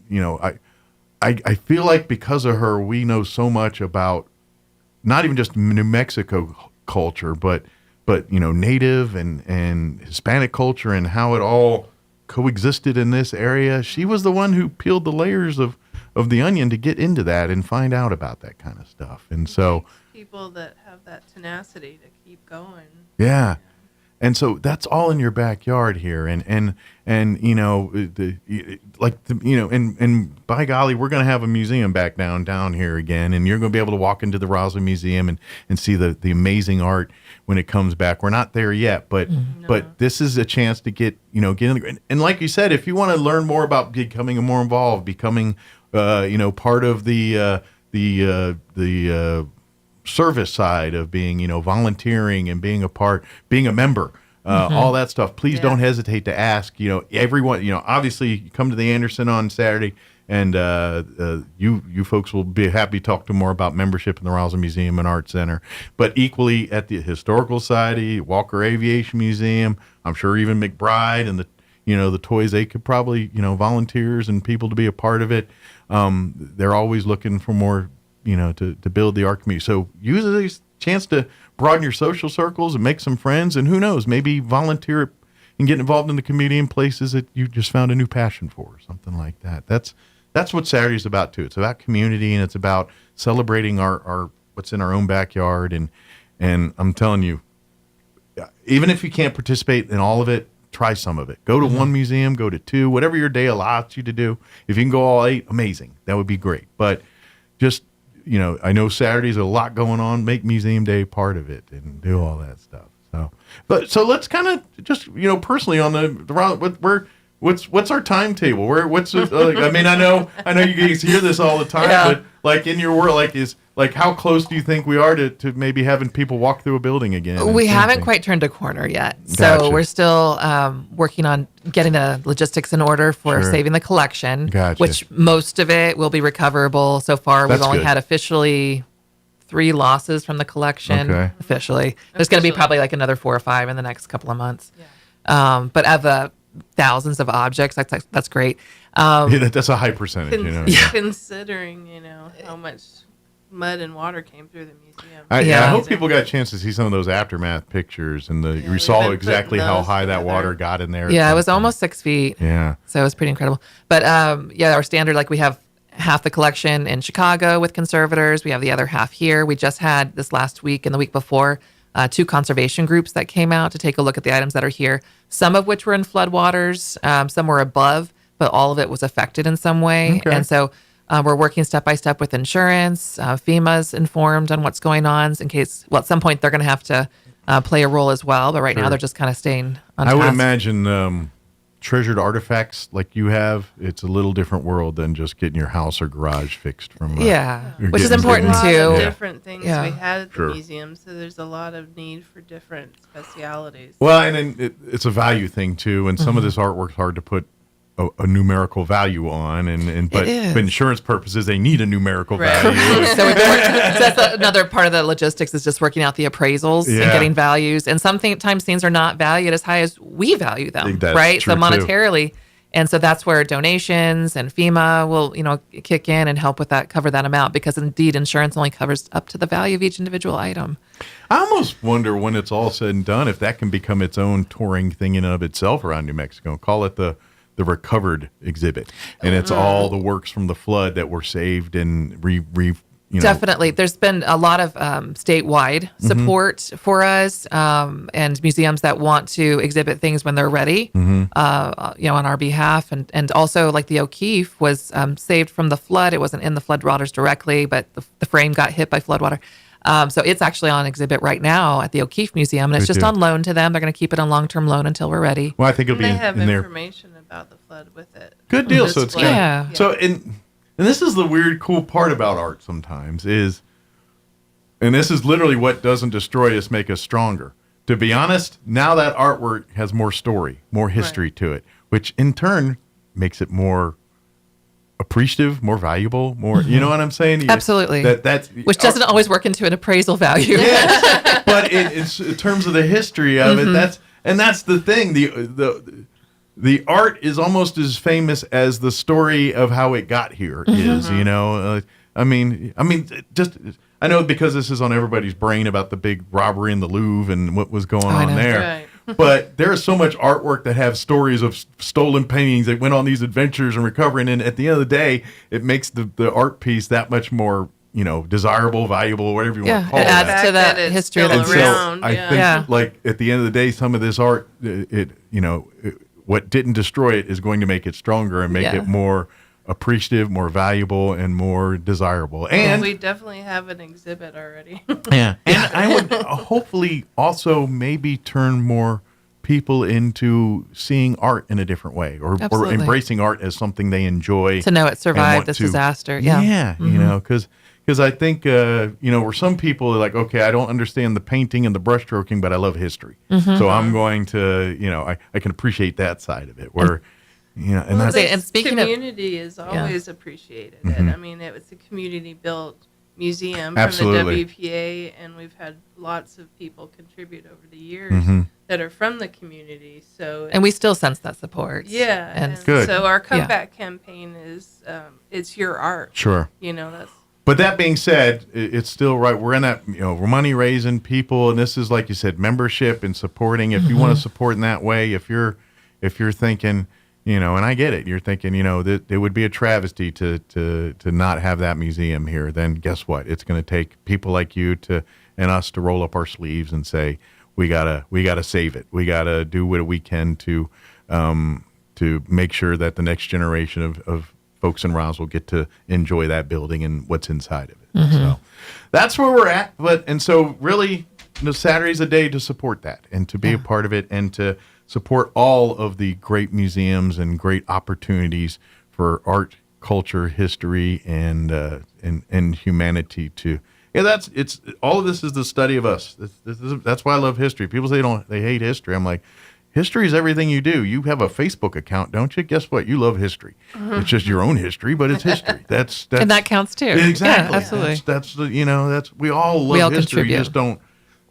Just because you're not saying on July 4th, 1776, something, those are dates and things, but history is a lot more than that.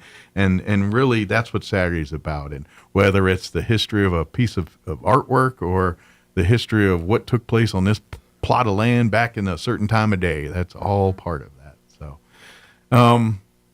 what else? Is there anything from the museum we want to cover that I got sidetracked on? I know I talk a lot here. Totally tangential, but next year is the 100th anniversary of Robert Goddard's historic liquid propellant launch. Yeah, the first one, the first ever. That's cool. And it's what led to many more of his experiments and coming to Roswell. Sure. And it took place in Worcester, Massachusetts on March 16th, 1926. But we want to celebrate next year, the 100th anniversary. Excellent. So there's a meeting at the library on November 12th. It's a Wednesday at 4:00. Okay. And it's just kind of kickstarting a planning meeting for the community. Anyone who wants to give input or get involved to help with celebrations. And some things might be in schools. Some things we're going to do maybe a little mini festival or event. Hopefully do some rocket launches. But we want to celebrate next year as the year of the rocket all year long and celebrate the achievements of Goddard and all that it led to. And by default, hopefully inspire the next generation of Robert Goddards to do what they do here. Absolutely. And what I love about this is where art and science and math meet. And this is where I think people understand that, yes, science and math are important, but they're only so important when you incorporate the art side too. That's the part that I think we're starting to learn a little bit now. Where we started doing this STEM, STEAM, STREAM, whatever all these different acronyms we use for all these things. I think that we're really like, look, this is yes, you can focus on science and math, but until you incorporate it into the big picture that includes art and humanity and all that stuff, it doesn't make sense. The creativity. And by the way, you can get to the math through the art if that's how your brain works. And we're learning that too. Where it's like, and so I think celebrating Robert Goddard and what he does is the perfect combination of that. Celebrating that, the art side with the science and the math and the achievements and what you can create with a little bit of art and a little bit of math and put together. Absolutely. I mean, that's what music is. I mean, think about it. I mean, music, that's math and science all mixed into, those notes and the tones and all that's same with the paint. You don't know chemistry right and don't mix the paints right or put those color patterns together, then your blue sky ain't blue no more, But mark it down. Again, if you have not gotten the passport in the mail, you can stop by any of the museums, again, with the exception of the UFO Museum, and pick up that passport on Saturday. And then just bring that around with you. Now, if you're not into the prize thing and you just, please, that's fine. But I figure if you're going to do it anyway, might as well go and get stamped and win $1,000 worth of cool stuff. Might as well just go ahead and take that, Yeah. Or have Christmas gifts or things to give away. So, yes. Plenty to spread around. I got a feeling you're probably not going to be eating for free for a good long time and doing because it's just the amount of stuff that's going to be kind of growing in this gift basket at the end of the day too. And trust me, you're gonna, and I hope you find your favorite museum on Saturday. I hope you go there and you're like, man, I didn't know this place exists. And next thing you know, you come, if it's the Anderson Museum or the Roswell Museum or the Walker or whatever it is, come and support, because at the end of the day, it's all one team. It's all, yes, they all have their passions in there, but we all want the same thing. We want to have a great community where you can come and learn and explore and have fun and inspire the next generation to do the thing. So, good deal. Anything we missed? Anything we get? We can keep talking. I got to ramble. I think we covered a lot of it. So. And if anybody has any questions about supporting the museum or anything else, and for whatever reason can't get to you Saturday, what's the best way to get a hold of you? Just do Facebook, or is there a phone number? So we do have social media. Our website is still up. Okay. So roswellmuseum.org. Just use those. And then our main number, our phone number, transfers to where we are now. So 624-6744. Okay, so you can call the way you normally got hold, even though we're not in Somebody will pick up. Good deal. Yeah. But please, if you have any questions or want to get more involved or if, whatever, let's talk. Let's get it out there. So, well, thank you, ladies. Appreciate it. Thank you. And we'll see you on Saturday at some point, I'm sure. We diddy bop around town. Of course, it'd be so busy. It's like ships passing in the night. But folks, get out there. Good news is weather's going to be pretty nice. I think mid-60s and sunny on Saturday. So light sweater and you're going to be indoors for almost all the museums are indoors. Unless you're walking between them downtown. Exactly. Yeah. I think the one you might do the most hiking is maybe NMMI, depending on where you park, and you got to hike into the campus to get to that. And the other, we'll have maps to show people at the other locations how to get to the McBride. Yes. For NIMI. Yeah, it's a nice, put it this way, follow the crowd. It'll be there. But it's definitely, I hope families participate. It's a lot of fun. And I remember, I was talking, I think it was Amy last week about it. And I believe she was telling me last year's prize package winner was like either father and son or father mother. And son, yeah. Mm-hmm. And they literally were just doing this father-son thing together that day, and which is exactly the whole point of what we're doing. It was just like, you got it. That's exactly what we want here. It's so cool that you won this, because this is and these father-son creating family memories together, and I've got a funny feeling you might see them again this year, bopping around. Now, if they win the prize again, then we're going to call Rig. But, right. So you're not going to win twice, but so, thank you, ladies. I appreciate it. We'll see you next time. Okay. And please, anytime we got updates, anything we can do to as we get progress here on the museum being back to being a museum again, let us know. We can get the word out, or anything we can do to help to make that happen. Any events, anything we got coming up to do that, please let us know. Awesome. Thank you. Thank you. All right, 8:57. Better shut up real quick so I have time to play these commercials. Let's do your Red Apple market update and a quick break. Don't go away. All across America, this is the Red Apple Audio Network's Market Report, sponsored by Abacus Global Management. Good morning. The Federal Reserve cut interest rates again, but the S&P and Dow gave up gains and closed lower because Jerome Powell said another rate cut in December is far from certain because they're still concerned about inflation rising again and having to raise rates again. The most immediate impact of these rate cuts is that interest rates on credit cards and car loans will probably come down. The impact on mortgage rates is usually slower. A lot of profit reports came in after the closing bell. Alphabet's revenue rose to more than $100 billion a quarter for the first time, and Google's search revenues rose, even though ChatGPT may be reducing web searches. Facebook parent Meta reported record revenue, but shares fell because of growing spending. Microsoft was hit by an outage affecting users of its Azure and 365 services, but Azure's cloud business rose 40%. Starbucks earnings were lower than expected, expected, but Starbucks sales rose for the first time in the last 2 years. Carvana used car sales rose, but the stock fell after hours because it was already up 78% year to date. With business, I'm Joe Connolly. This is the Red Apple Audio Network's Market Report, sponsored by Abacus Global Management. What if the future of finance wasn't built around averages, but around you? At Abacus Global Management, we're reshaping financial planning around the most personal data point, your lifespan. But it's more than just insight, it's control. As a technology-driven asset manager, we're empowering investors with an integrated system to take command of your time, your future, your financial destiny. This is a new era of investing. Take control at abacusgm.com. Is your old car really scary? Does it look dreadful or smell awful? Don't be afraid. Roswell Ford will take in any trade. Roswell Ford needs your trade, so now is the perfect time to upgrade from your old vehicle and drive home a new Ford or quality pre-owned vehicle. You'll be shocked at how much we'll pay for your old car, truck, or SUV toward the purchase of a new Ford. And don't be frightened by how much you owe on your old car. Roswell Ford will take your trade, even if you owe thousands more than it's worth, so you can upgrade to a new Ford and get massive savings. 0% financing and make no payments till 2026. Worried your credit will make car buying scary? We've partnered with even more aggressive lenders who will push to approve your credit, even if it's less than perfect.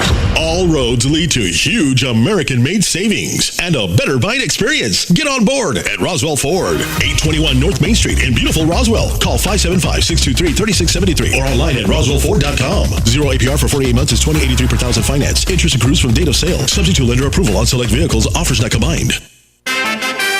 The great one, Mark Levin, is now in Roswell on 106.5 KEND Roswell. 12 out of 10, and he also gave some idea of future visits between the two leaders. Trump to China in April and Xi to the U.S. sometime after that. Correspondent Tian McLeod-G says the meeting capped the president's long Asia trip. President Trump is directing the Pentagon to resume nuclear weapons testing after a 30-plus year hiatus. It was called Operation Arctic Frost. Republican Senator Chuck Grassley says it was a massive Biden Justice Department spy operation surveilling the activities of a host of conservative organizations and the Republican Party.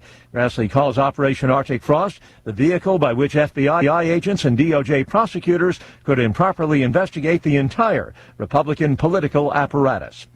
Hurricane Melissa did a real number, and it was a terrible number on the Caribbean. Dennis Sulu, the UN resident coordinator in Jamaica, said, "What we are seeing in preliminary assessments is a country that's been devastated to levels never seen before." Catastrophic flooding occurred in Haiti, where dozens were dead or missing. Eastern Cuba had blown off roofs, downed power lines and crop damage. Hurricane conditions were forecast to continue in the Bahamas into the morning and were expected to affect Bermuda later on Thursday as the storm passes. I'm Karen Chamas. With the arrests of 5 more people, a total of 7 are now being held in connection with the crown jewel heist at the Louvre in Paris. The gems have yet to be recovered. On Wall Street, the Dow is up 336 points, the Nasdaq 240 points in the red. More on these stories, townhall.com. Everybody wants cheap airfare, but where do you find it? You call low-cost airlines. Their prices are direct from the airlines, and they're so low you can't find these fares published anywhere. They specialize in cheap flights, discount hotel rooms, cheap car rental rates, and great package deals anywhere around the world. Wherever you want to go, they can help you get there cheaply and with a best price guarantee. If you want the lowest prices on your airline tickets or other travel services, call now. That's right, call. That's the only way to get these rates. Experts are standing by 24/7 to get you the cheapest airfare and hotel rates available. So don't wait. Call right now for the lowest travel prices anywhere and for great last-minute travel deals too. Call 866-755-5300. That's 866-755-5300. Again, that's 866-755-5300. Call us right now.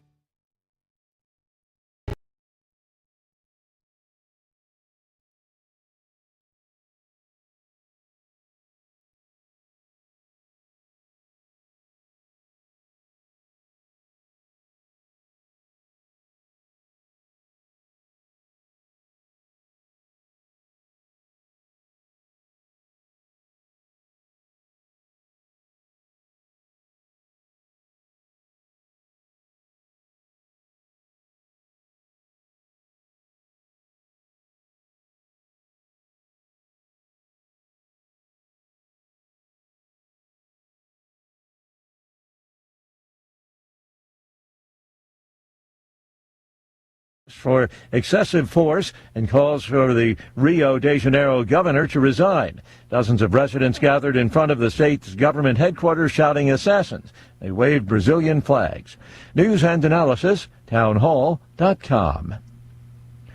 Jurors have convicted a California animal rights activist. That's because she took 4 chickens from a major Purdue Farms poultry plant. Zoe Rosenberg was found guilty Wednesday of trespassing and conspiracy. She says she was rescuing the chickens, but prosecutors say she broke the law. The 23-year-old activist faces more than 5 years in prison. She was charged with 1 count of felony conspiracy, 1 count of trespassing to interfere with a business, 1 count of trespassing on land where an animal is held for human consumption, and 1 count of tampering with a vehicle. Keith Peters, Washington. Starbucks halted a lengthy slide in sales in its fiscal fourth quarter as fall drinks and improved service brought customers back to its stores. The Seattle-based coffee giant says global same-store sales rose 1% over last year in the July through September period. First time in almost 2 years, company posted an increase in same-store sales.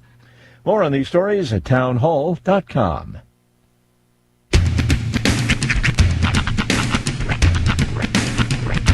What in the wide, wide world of sports is going on here? I promise you, whatever scum did this, not one man on this force will rest for 1 minute until he's behind bars. Now let's grab a bite to eat. Yeah, come on. I feel the hot wind on my shoulder and the touch of a world that is older. I hit the switch and check the number. I leave it on and then I slumber. I hear the rhythm, I'm ringing through it. Flamenco guitar and cumbia music. I hear the talking of the DJ. The tablet and what does he say? I'm on a Mexican radio. I'm on a Mexican radio. Broadcasting live from high atop the J.P. White Building in downtown Roswell, New Mexico. It's Mornings with Mike Winters on 106.5 Roswell's Talk FM. Is that what I sound like when I talk? Now, here's your host, Mike Winters. And good morning. It is 6 minutes after 9 o'clock. Welcome to hour number 3. Trace Inviernos and Megadittos. Mornings with Mike Winters right here at 106.5 Roswell's Talk FM. Happy Thursday, everybody. Yes, welcome to it. Nice sunny day. Looks good out there. Looks nice. We're supposed to hit like 73. Yeah, we've hit the sweet spot of fall. It's not quite to that freezing cold. Everybody needs to turn on their heaters situation yet, but it's nice to gather around a fire pit at night. Right now we're officially at 40. 42. That's climbing up the thermometer at this point. Yeah. The thermometer. But so I'd say it's a little it's kind of the honest weather's gonna be nice. Oh yeah.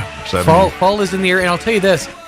If you are wearing a costume this Halloween season that is revealing, get yourself a pair of nude tights because it's going to be a chilly one.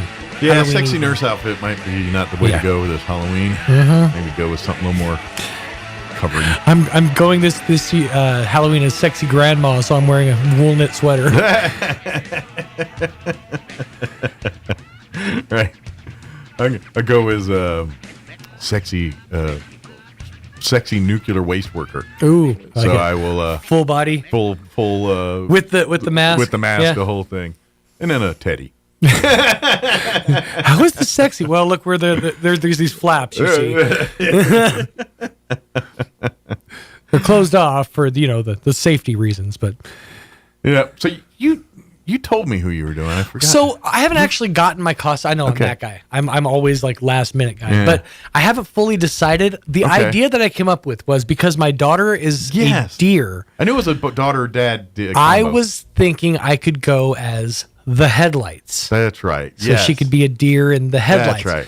But as we were looking at it online, the costume itself, I would need a full black bodysuit. Yeah.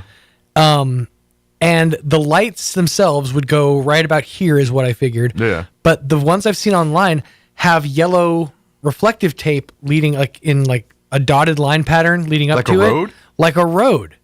Like your headlights leading up a road. Okay. And I'm like, yeah, but now that I've added that extra step, I'm like, maybe I could do something else. Maybe I could just get a wig and just go as, I don't know, wig guy. Well, she goes as a deer. What other deer? Deer hunter. Comping? I mean, I could go as I think it would be pretty funny if I go as a hunter and Hunter's a creeper. Well, that would be funny if Rhiannon dresses up a deer and Hunter's a hunter. That would be, yeah. He already selected his costume, but that would have been good. If one of these Halloweens, I'm going to convince him to go as a hunter. Well, and if he does, Elmer Fudd Hunter. Give him the double barrel shotgun, that big bulbous hat, the big plaid hat, the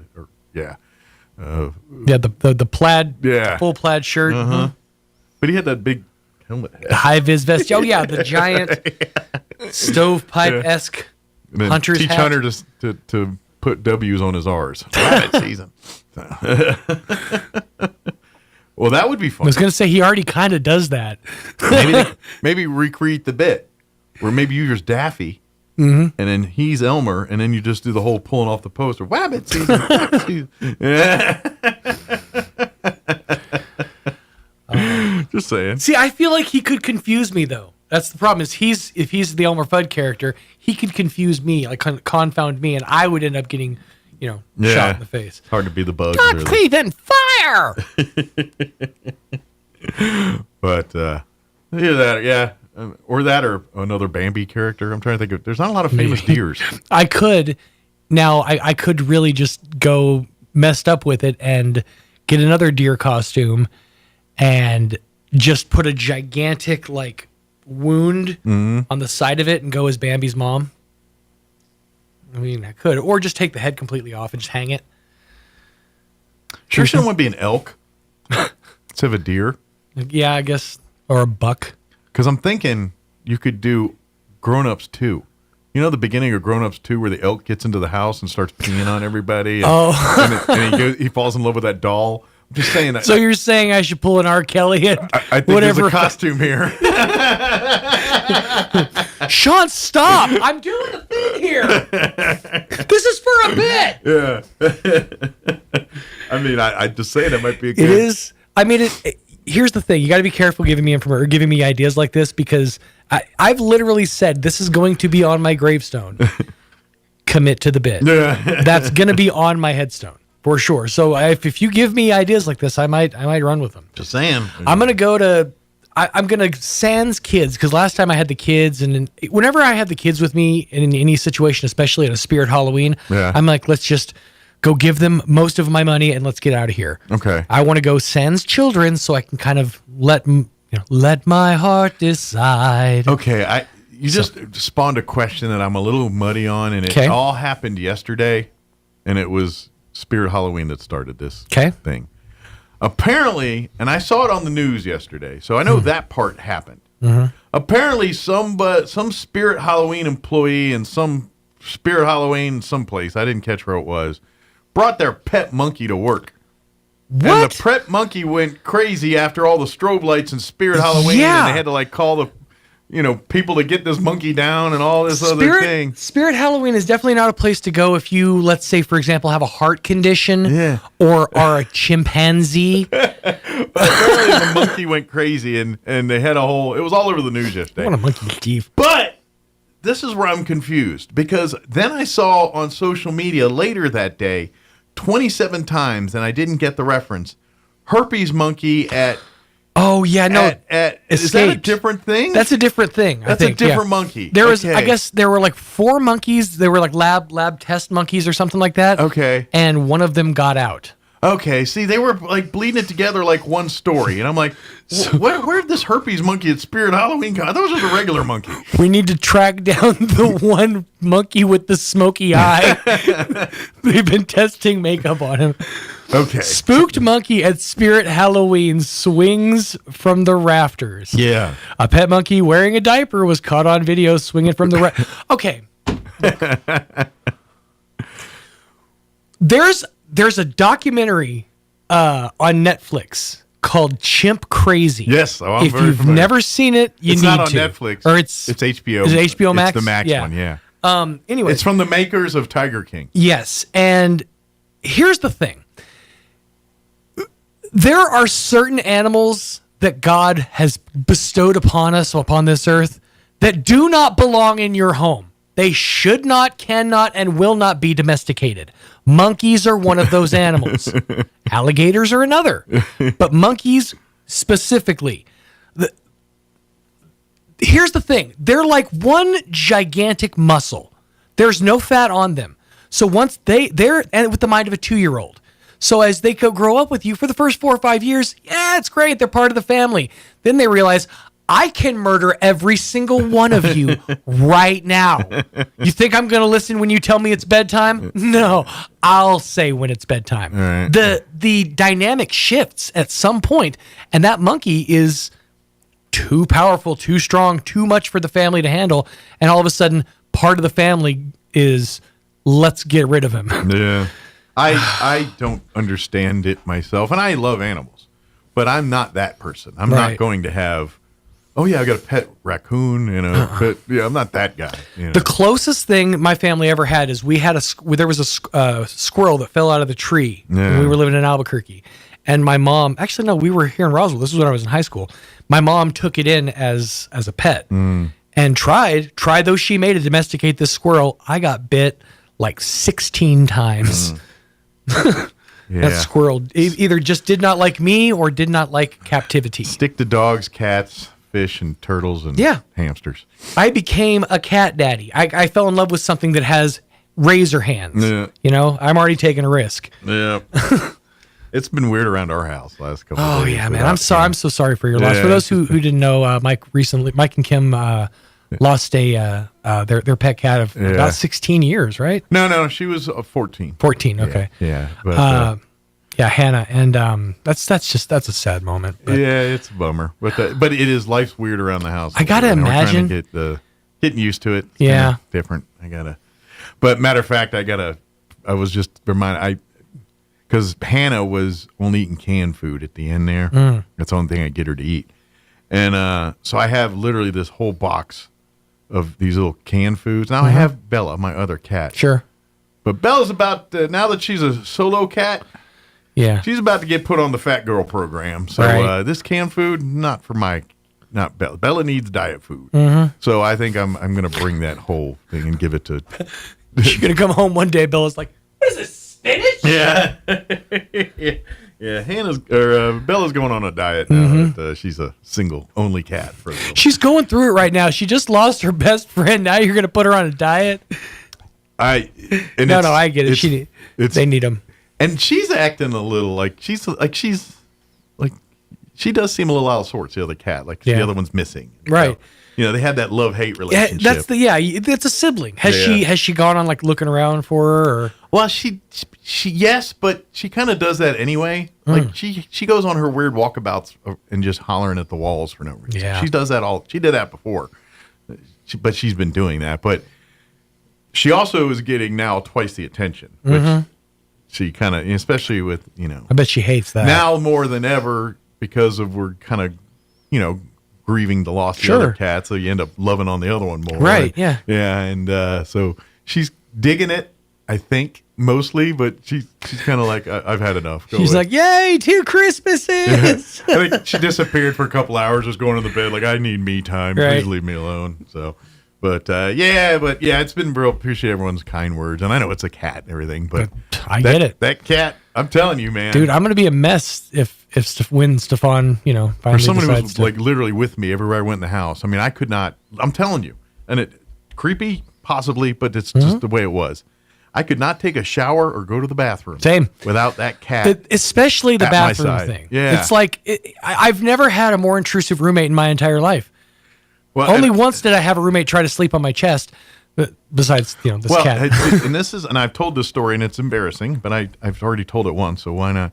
I mean, has your cat ever, like, I'm sitting on the throne, pants down, right, And this is the moment my cat wants to turn my pants and underwear into a hammock and lay right in that bad boy. Yes. In the crook of. Yes. I will say he's never done that. Yeah. He'll get right up on me and start doing the nuzzle thing on my legs. I'm like, come on, dude. Yeah. Read the room. Yeah. She was that into, and I felt like, stop, this is creepy, but.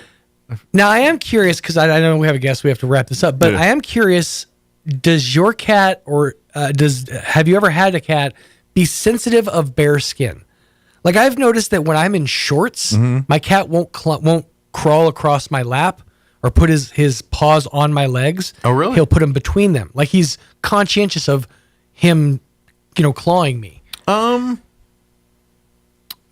think maybe a little bit, but I know like they prefer to lay on me when I don't have a blanket. Or like, so if I've got pants on or shorts, they want to lay on that part. Okay. They want to lay on me. Right. But yeah, I don't think they don't care about the they don't give a skin. They darn. Kind of like I've noticed like if I'll pet Hannah or whatever, like, and I'll grab them. And if I'm like, if I do it before I go to bed, I'll have my shirt on. They don't care. Yeah. Whether it's a shirt or not. Like they don't get creeped out or nothing. So I don't think so. But I know like, if I have a blanket on, they're less apt to want to lay on my lap. But as soon as I take it off, then especially they actually prefer more skin to they skin want that contact. Heat. I think it's a heat thing. I think they get more heat when they're touching you, kind of deal. Right. I'm just a big warmer for my cat. Right. You're the radiator / bearer of food. Yeah. So, but that was more of a Bella thing than Hannah. Hannah just got on my lap, and her thing was smells. Like I vape and so forth, and as soon as I hit the vape and she smells that, she's. Walks away. Disgusting. She's all settled in, and I vape. She's like, nah. So, but other than that, she was pretty. It's really funny. I can send my cat across the room, like running away from me, opening a soda. Yeah. The hiss of a soda. I don't know if he just like associates it with a snake or what, but as soon as I crack that open, he's just gone. Yeah. My wife can't make a phone call without Hannah using running up on her. Oh yeah. Like she'd get like her mom would call and they do FaceTime. Cat runs right wherever she's at up there to be there by the phone and be everything. Here's a fun fact, and don't ask me how I learned this, but cats' paws are haptic. Yeah. Like they can work your phone. I've seen them play games on iPads and stuff, like little flies around. They got to smack them. They work. I think our guest is here. Guest is very, very patiently waiting. Yes, I hope I have the name right. Ellen Israel. I hope I wrote that down right. With the U.S. Small Business Association going to join us here, administration. I'm sorry, and talk some opportunities and things for folks here. So we'll do that here in just a few minutes. Before we do that, let's go ahead and get you up to date on the weather. I'm meteorologist Steve Hamilton with your Pecos Valley weather. It should stay really nice all the way through the weekend. We have cool high pressure in place that'll keep us in the mid-70s for the afternoon high today. Lots of sunshine. Down to about 40 and clear for the overnight hours. Low to mid-70s for the high on Friday and plenty of sunshine. 60s and 70s and nice for the upcoming weekend and maybe a little bit breezy by Sunday. I'm meteorologist Steve Hamilton, and that's your latest forecast. Thank you, Steve. Currently 42 degrees here in Roswell. Humidity is at, I didn't scroll up enough. There it is, 40%. Winds are out of the north at 5 miles per hour. Pretty nice today. Sunny skies, 73 for a high. Winds will be out of the north, shifting to the northeast, 5 to 10 miles per hour. Tonight, skies will be clear. Overnight low of 38 degrees. North winds 5 to 10 miles per hour. For Friday, Halloween, kind of like today. Sunny, 73 for a high. South winds at around 5 miles per hour. Friday night, 42 under mostly clear skies. So if you're heading out to the Wool Bowl, bundle up for the big game. South winds 5 to 15 miles per hour. Saturday, mid-60s, sunny and 66. Winds will be out of the north, 5 to 15 miles per hour. Sunday, we jump back up into the mid-70s, sunny and 75. And then looks like next week we'll start warming up. 79 on Monday, 78 Tuesday, 81 by midweek next week there. So looks like a little bit warmer week in store for us next week here. Of course, we'll see how the wind and all that other... And it's New Mexico. Just wait. It'll change a minute. So Wednesday will be 80. It could be 40 by Friday. That's just welcome to New Mexico. All right, let's see here. It is 23 minutes after 9 o'clock. Let's take a 3-minute break, and then we'll be back on the other side. Don't go away. You're listening to Mornings with Mike Winters. Fall means Graves Farm and Garden is open and ready to help you stock up on fresh, locally grown produce, including squash, zucchini, watermelons, and of course, fresh roasted green chili, from mild to extra hot. The pumpkin patch is open and ready for you to pick your own pumpkins, and there's pumpkin rides each weekend in October. Plus, Graves has a variety of hay as well as oak firewood with delivery available. Open 8:30 to 5 Monday through Saturday, 1 to 5 on Sunday, just 6 miles south of Roswell on the Old Dexter Highway. Follow the signs to Graves Farm and Garden, where fall time gets its flavor. Get scary good savings all month long at Roswell Hyundai. Get 2.99% APR or $249 a month for 36 months on 2025 Hyundai SEL Sport. Get 1.99% for up to 60 months on 2025 Hyundai Kona and 2026 Hyundai Santa Fe. And 0% on 2025 Hyundai Tucson or Tucson Hybrid. And up to $10,000 off remaining 2024s. If high payments got you screaming like a demon, Roswell Hyundai can help. Quit howling at the moon and head for Roswell Hyundai, 1909 West 2nd. Have you ever been to an escape room? Generally, there's a set of clues that you have to follow to find the prize to get out of the room. It's a mystery that has to be solved. Many things are learned along the way, but in the very best versions, you don't know the answer to the mystery until you find all the clues and find the prize. The Apostle Paul writes to the young Christians in Colossae about a mystery. What's great about this mystery is that you don't have to wait until the end of the story to know the answer. The Israelites were given hints or shadows of the mystery, but they didn't know the full story. Paul reminds them that the answer to the mystery is Christ in them. When Jesus came to this earth and died on the cross for our sins and rose 3 days later, he made known the mystery that has been taught from the beginning of time. Do you feel like you're missing something in your life and you don't know about this great mystery of Christ? Then we encourage you to join us and learn what's missing. Join us at the Country Club Road Church of Christ for worship at 10 a.m. on Sunday, located on the corner of Country Club and Washington in Roswell. Some wounds need expert care to heal properly. At Artesia General Hospital's Wound Care and Hyperbaric Medicine Center, we use advanced treatments like hyperbaric oxygen therapy to help chronic wounds heal faster. If you or a loved one has a wound that won't heal, call 575-736-8235 today and take the first step toward recovery. What does it mean for a roofing contractor to have heart? How about braving a 24-hour road trip with a bad back and a 20-foot-long trailer through Interstate 40? You heard that right. A local business needed a new roof, but this business did not want just any roof. They desired a schoolhouse roof with red shingles. Well, we wanted to give our customers exactly what they were asking for. The only problem was that the red color of shingle they were looking for had been discontinued in our local region. But we didn't give up then. We were told by our supplier that the schoolhouse red color of shingle that we were looking for was still available in Arkansas. So we did what was expected of us and drove 24 hours, and we delivered on our promise. If you need a roofer who delivers on their promises, call Trustmark Roofing today at 575-755-7663. Trustmark Roofing, we put people first. Here's a Mornings with Mike Winters fun fact. 47.2% of all statistics are made up on the spot.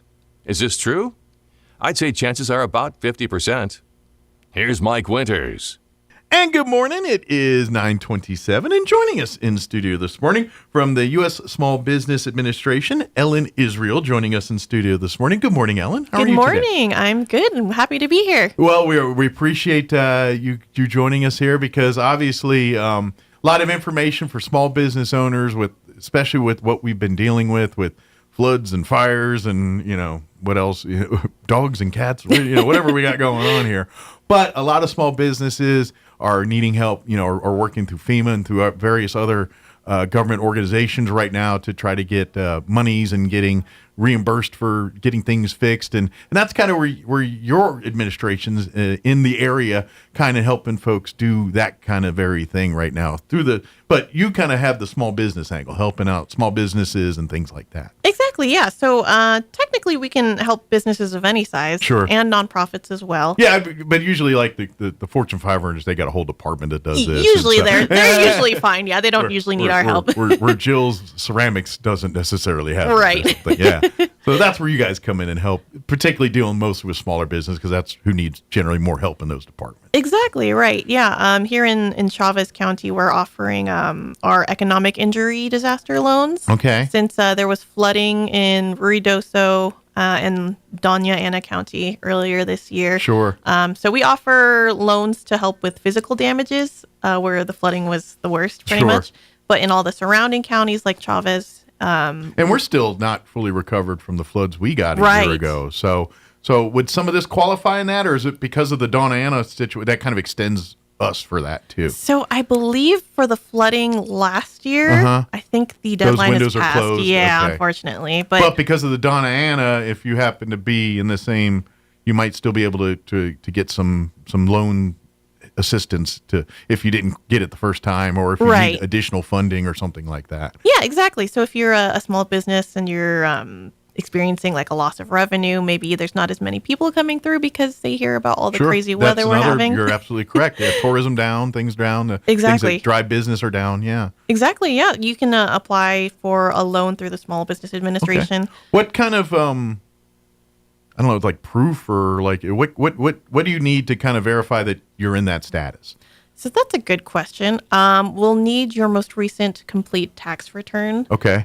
Information like your employer identification number, anything you have really on your income. Okay. In just the past year or so. Something that kind of shows the books, your earning statements, things like that. Exactly. And obviously, especially if you've been in business over a couple of years, they can do the all right, this year was this number, and look, this year it's way down. Exactly. Guess what? That's impacted economically.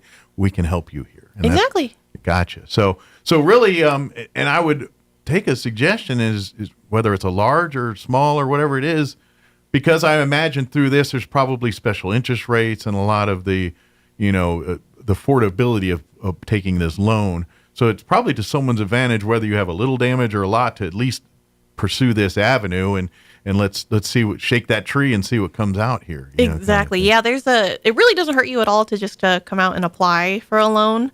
The lowest interest rate you could get is going to be 4% for a business or 3.6% for a nonprofit organization. Okay. So yeah, it's really low. Yeah, that's pretty good. I mean, it's, getting to, those pre-COVID 0% numbers that we used to go everywhere. Not quite seeing those yet, but it's definitely probably way better than the going commercial rate if you just roll into a bank looking for a loan. Exactly. Yeah. And for the first year, you don't accrue any interest. There's no payments. So we try to just make it as accessible as possible so you can get back up on your feet. Well, and it makes sense because the whole point is, hey, money's down. We don't have money. We need to restore, repair, replenish business.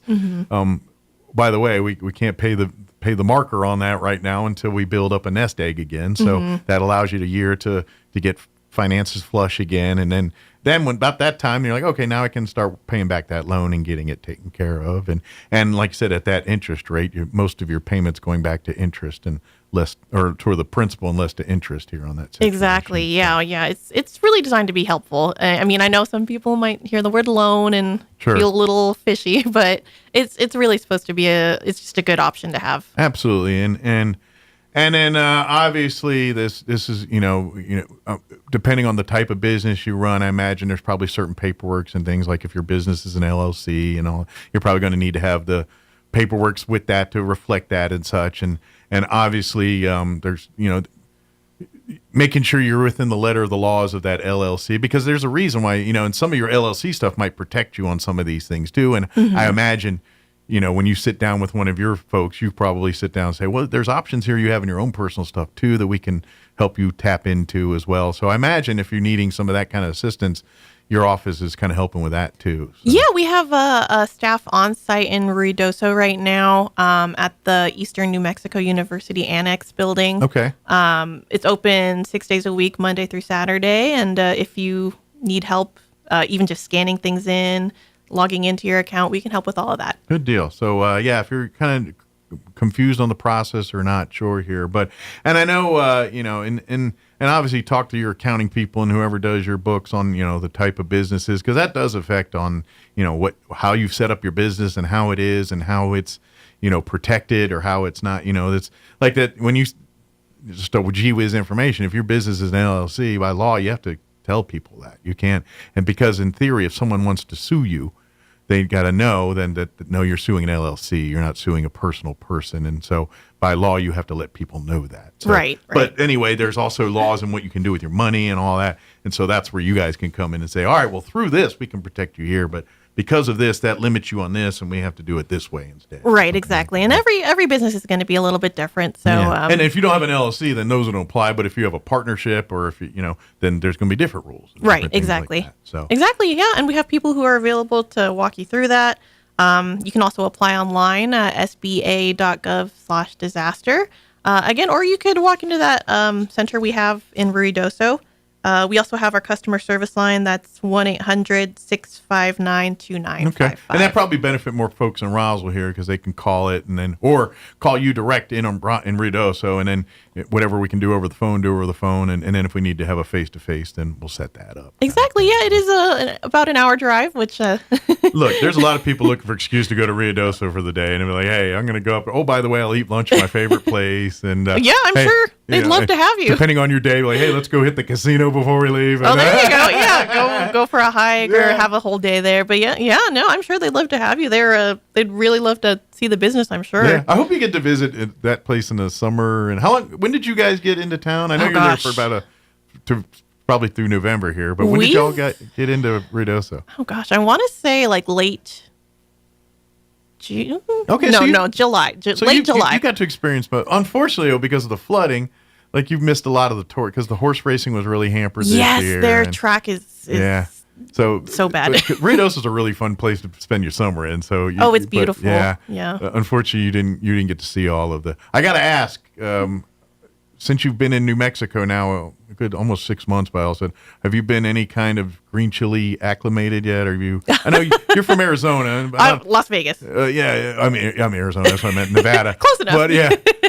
Which is southwesty, but green chili is a New Mexico thing, and I know you could literally cross the line into Texas 2 hours away, and you say green chili, and they look at you like you said Chinese words. They don't know what you're talking about. So I've been eating them like every day. Good deal. Okay, I like spicy food. I didn't know if you've been acclimated to the ways of New Mexico now.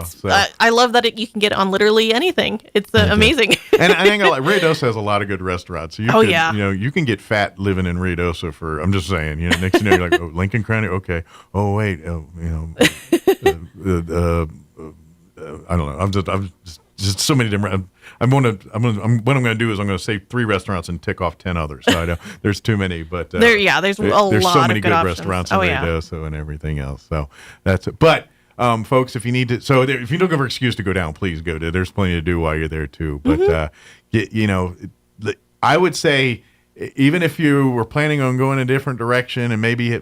I would say at least let's throw some darts at this board and let's see what comes of it. At worst, they say no, you're pretty much covered. But let's just say no. There's a loan here. We can get you X amount of dollars to take care of this, and for this particular project or whatever it is. And I imagine as long as it's business directly, you can show that this money's going back into the business, whether it's to buy new inventory or to repair things or cover your payroll, rent, things like that. Or pay bills, whatever it is that you need to do. That money is there. So, please. And I get it.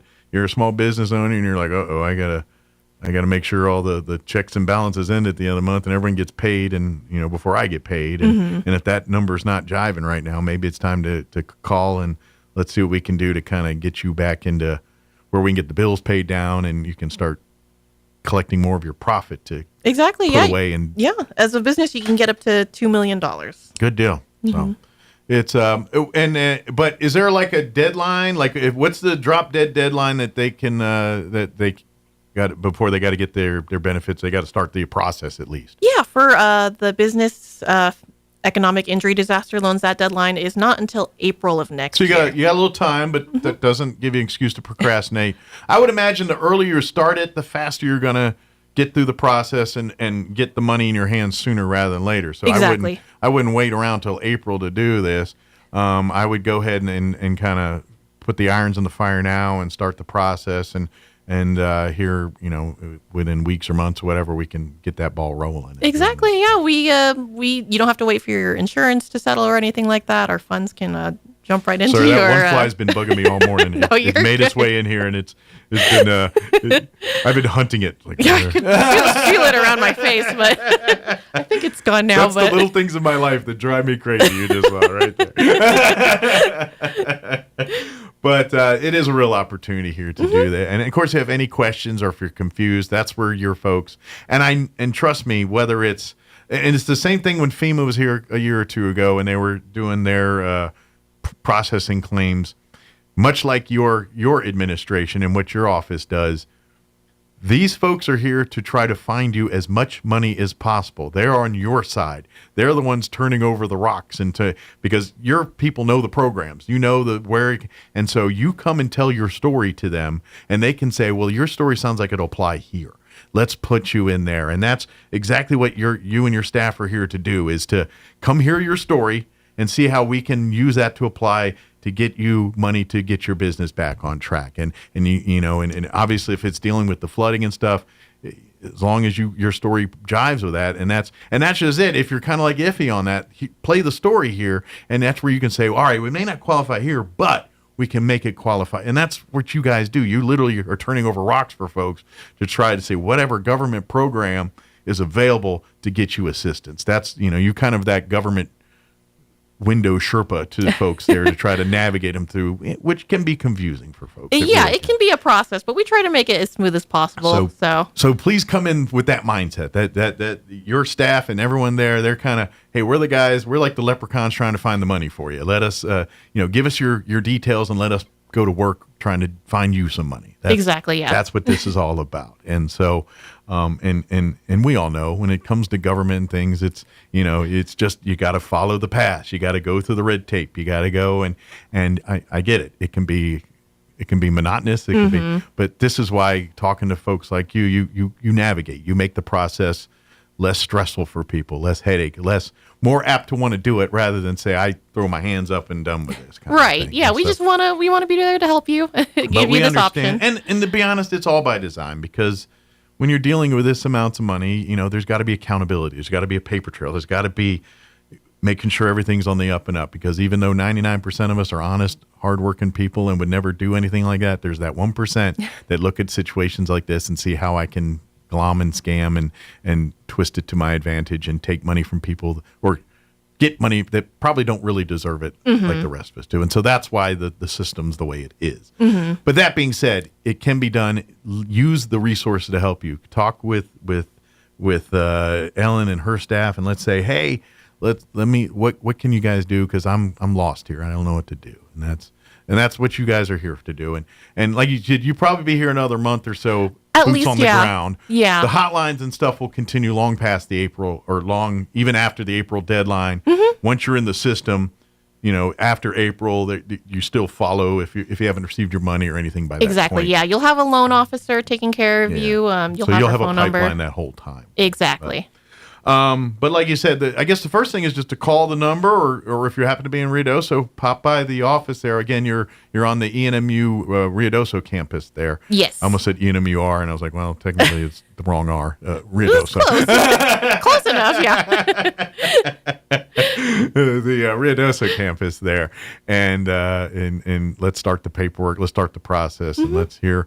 But like you said, probably when you do sit down with that meeting, financial statements, the thing, those, the books here, so you can point out that you've received an economic loss because of the flooding and the environment of the world right now here in southeast New Mexico. So, but like I said, you have till April to file that claim and do all that. And I know April's a month. It's not. It's gonna and it does take time. You're not gonna roll in there today and they're going to roll out with a check tomorrow. It does take time to There's a process. those kind of things, and so there'll be some time between those things. But that will allow you to say, all right, I got a loan coming to X amount of dollars. Now I can start planning on what I'm going to do with that money, whether it's to rebuild a room or to pay bills or to, buy more inventory, whatever it is you need to do to take care of your business.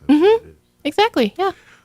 Is there any information you wanted to share? Anything that I forgot to mention or we got spaced on here?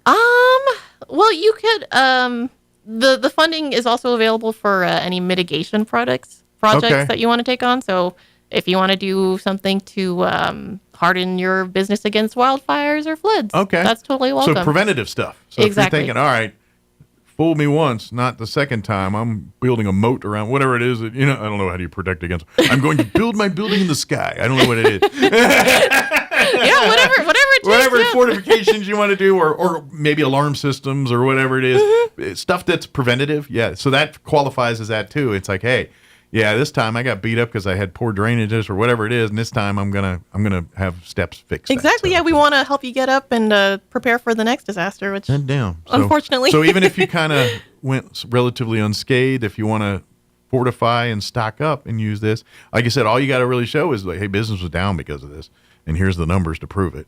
And then hey, that could be free access to, like you said, up to $2 million depending on each story and stuff, but up to $2 million is available for a customer.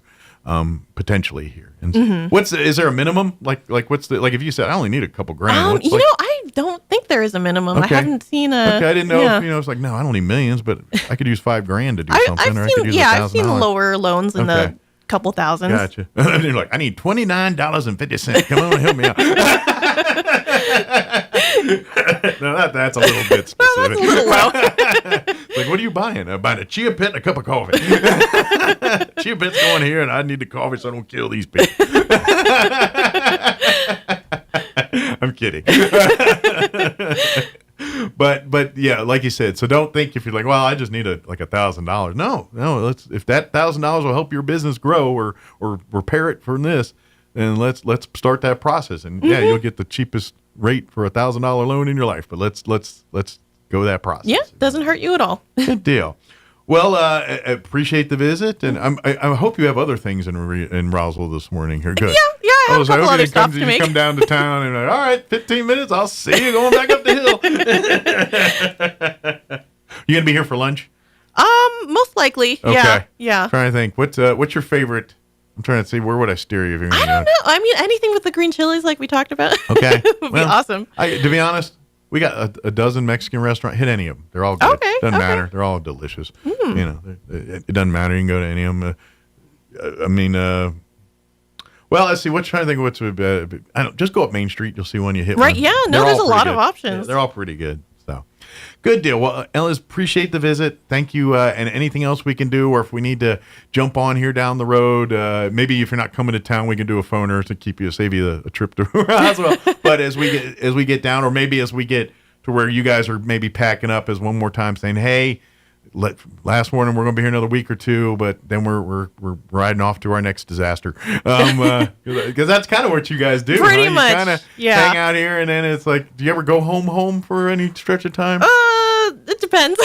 So home is where really my suitcase is right now. Exactly. Yeah. I hear you. So I'm just curious. Do you have a lot of family? I mean, are you kind of independent, single? Because it's not so bad if you're a single person. Right, but exactly. if you got a spouse and kids, it's just me and my dog. Okay, so but he's with my parents, so I would imagine at some point you're gonna find a spouse, and that's when you're like, all right, maybe I need to get promoted to do an office job in DC or in Nevada somewhere. Ideally, yeah. We don't have to move so much, but yeah, when you're young and single, you and the dog. So yeah, it's the dog fun. Come with you and everything. No, he's too bad for that. He's not a good boy. Gotcha. I think he'd love the mountains. He would. He would love it. But oh my gosh. Are you a skier? No, okay. Yeah. Well, being from Nevada, not a lot of. Of course, there's mountains and stuff, but there definitely is. I just don't know if there's skiing. Be honest. I keep saying that. Fun fact: Ski Apache is the most southern ski resort in the continental United States. Oh wow! I didn't know that. Mm-hmm. Okay. Yep, it's the farthest south in the continental United States. Yep. So. Kind of a unique thing. So right, yeah, best place to go skiing if you're down south here. Absolutely. Good deal. Well, thank you very much, and like I said, please, if we can help out here or anything, don't hesitate to give me a holler. And we'll do thank you so much. I appreciate it. All right, good luck finding food. You'll be out. Something just smothering green. Martine's right over here. If you like huevos rancheros, ooh, they can put a green chili stew on it. Oh my gosh, that's a 10. So that sounds amazing. That's right over. You could walk over there from here. Okay, we might do that. Good one. There you go. So, thank you. Thank you. We'll see you. It is 9:40. I talk about food a lot. It's 9:48. Let's pause for news. Your Hannity update, Cowboys report. I got time for it. Sorry, Cowboys fans. They don't want to hear it usually now because I get you. I'm a Redskins fan. Excuse me, Commanders fan. And they stink too. It is 9:48, so a quick break and some news, and then we'll be back to wrap up the show. Don't go away. Now for your Pecos Valley news update, I'm Jared Cirillo. The roadway rehab project on New Mexico 31 and US 285 is going into partial suspension through November 20th, pending railroad and signal equipment operation. During the project suspension, the 2 northbound and 2 southbound lanes on 285 will be open. The existing New Mexico 31 intersection will continue to be operational in its original configuration off of US 285. There will be a new traffic pattern at the intersection of New Mexico 31 and Kelly Road. Motorists traveling US 285 will not see any delays to traffic flow. Be advised, though, the turnoff onto Carrasco Road is closed as part of a separate Eddy County project. This week, Artesia City Council reminding everyone of upcoming public hearings. November 10th, one item, a variance request involving 2 mobile homes. The other, though, that's the big one, to discuss the new housing development at the site of the old Armory building. If you have any opinions or thoughts on the new housing development, go to the November 10th Artesia City Council meeting. And the city's rec committee reports the first flag football season is coming to an end. 261 kids participated this year. You're up to date. I'm Jared Cirillo. Your morning cup of Sean.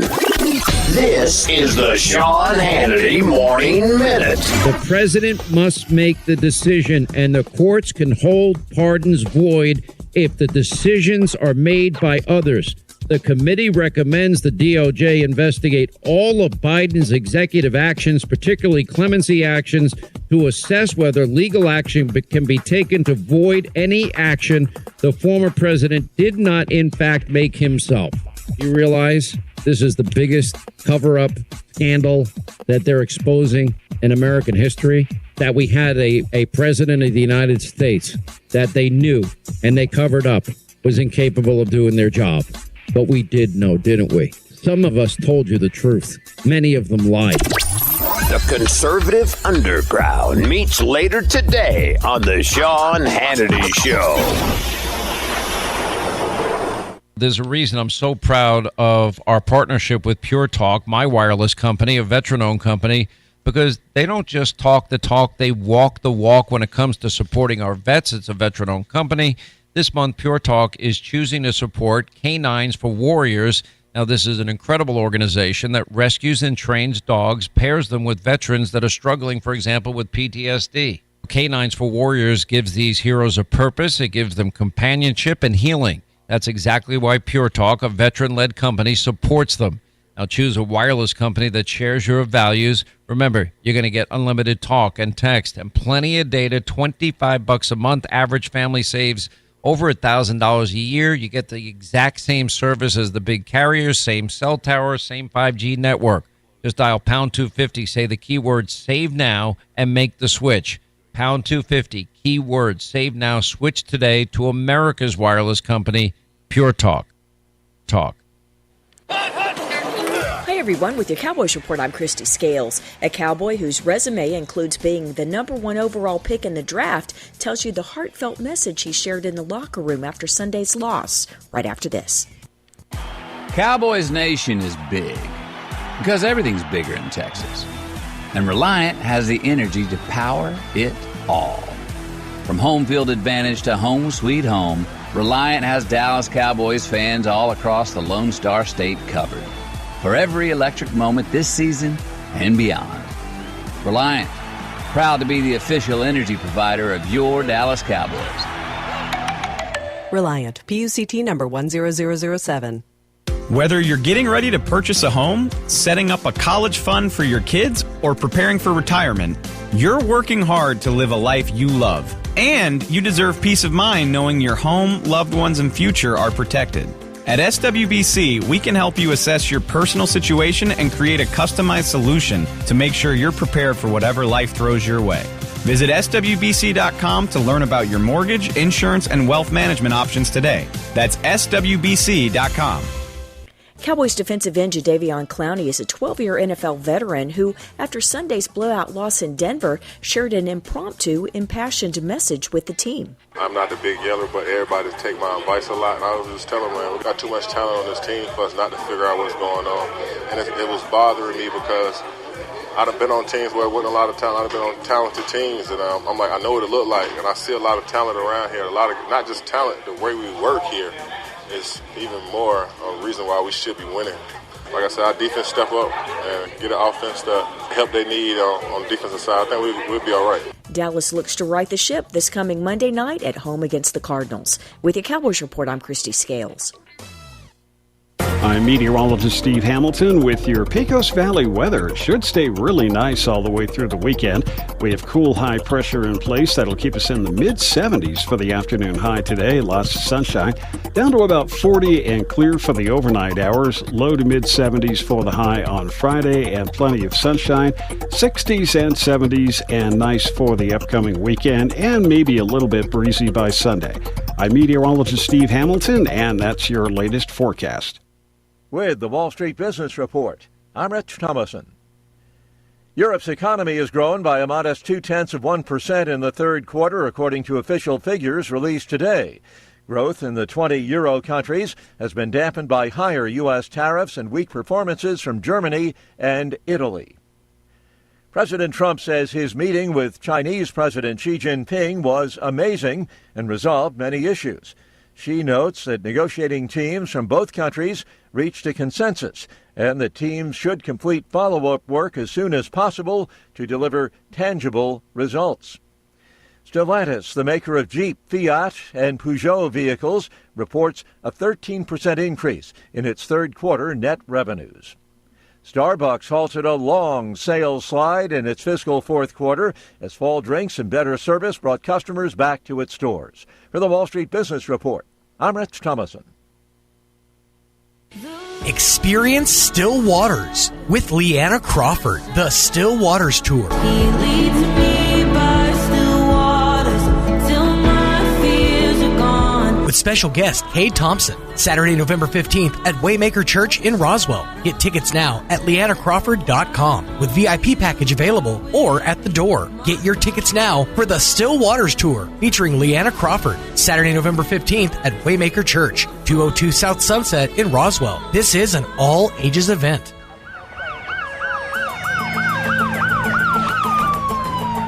When you or a loved one need medical transport, TransAero answers the call.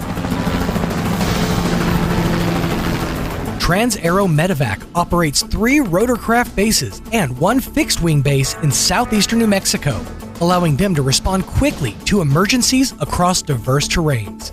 Their fleet extends coverage deep into New Mexico and West Texas, including Artesia, Carlsbad, Roswell, Ruidoso, Midland, Lubbock, and the surrounding areas. Ready to answer the call when every second counts. TransAero Medevac, proudly serving southeastern New Mexico and West Texas. Loan for free, thanks to the partnership from the City of Artesia and TransAero Medevac. Life support by air. Check out some of the Halloween party specials you'll find this week at your local Farmers Country Market. Select gallons of Blue Ribbon Classics ice cream are $4.98 each, and select bags of Malto Meal breakfast cereals are $3.98 each. In produce, 10-pound bags of russet potatoes are $2.99 each, and extra-large red seedless grapes are $1.99 a pound. In the meat department, family packs of choice beef chuck roast are $5.99 a pound, and Boston butt pork roast are $1.97 a pound. These are just some of the Halloween party specials you'll find this week at your local Farmers Country Market. Ready, set, hurry on down to Tate Branch Roswell, where we finish first. Experience the Tate Branch difference here at Tate Branch Roswell, where business is done the Tate Branch way with honesty and integrity to deliver an exceptional customer experience. We have a huge selection of pre-owned cars, trucks, and SUVs that are priced to move and are backed with a lifetime powertrain warranty. It's all backed by friendly, hometown customer service that puts you first every time. So don't wait. Head on down to Tate Branch Roswell right here at 2000 West 2nd Street and drive home happy today. Tate Branch Roswell. Come experience the world-class experience you have been waiting for. Have you ever been to an escape room? Generally, there's a set of clues that you have to follow to find the prize to get out of the room. It's a mystery that has to be solved. Many things are learned along the way, but in the very best versions, you don't know the answer to the mystery until you find all the clues and find the prize. The Apostle Paul writes to the young Christians in Colossae about a mystery. What's great about this mystery is that you don't have to wait until the end of the story to know the answer. The Israelites were given hints or shadows of the mystery, but they didn't know the full story. Paul reminds them that the answer to the mystery is Christ in them. When Jesus came to this earth and died on the cross for our sins and rose 3 days later, he made known the mystery that has been taught from the beginning of time. Do you feel like you're missing something in your life and you don't know about this great mystery of Christ? Then we encourage you to join us and learn what's missing. Join us at the Country Club Road Church of Christ for worship at 10 a.m. on Sunday, located on the corner of Country Club and Washington in Roswell. There's nothing more magical than 80,000 cubic feet of hot air flying overhead. Join us in Artesia, New Mexico for the 42nd Annual Balloons and Tunes Festival, November 7th through the 9th. Friday kicks off with fun flights from local schools. Then Saturday and Sunday mornings, watch the skies fill with color as hot air balloons launch at dawn from Eagle Draw Park. Stick around for inflatable costume races, bounce houses, and even remote-control balloons. Food and coffee trucks will keep you fueled for the fun. Saturday night, 5th and Texas comes alive at the Artesia Arts Council's Balloons, Bands, and Brews. With food trucks, local New Mexico brews, live music, and the Artesia High School Marching Band performing alongside balloon pilots in a fiery concert you won't forget. Admission is free, with only $10 entry into the beer garden. Plan your weekend getaway to Artesia, November 7th through the 9th for the Balloons and Tunes Festival. For more information, give us a call at 575-746-2744 or visit artesiachamber.com. Paid for by Artesia Lodgers Tax. Your home for Armed American Radio is 106.5 FM, KEND Roswell.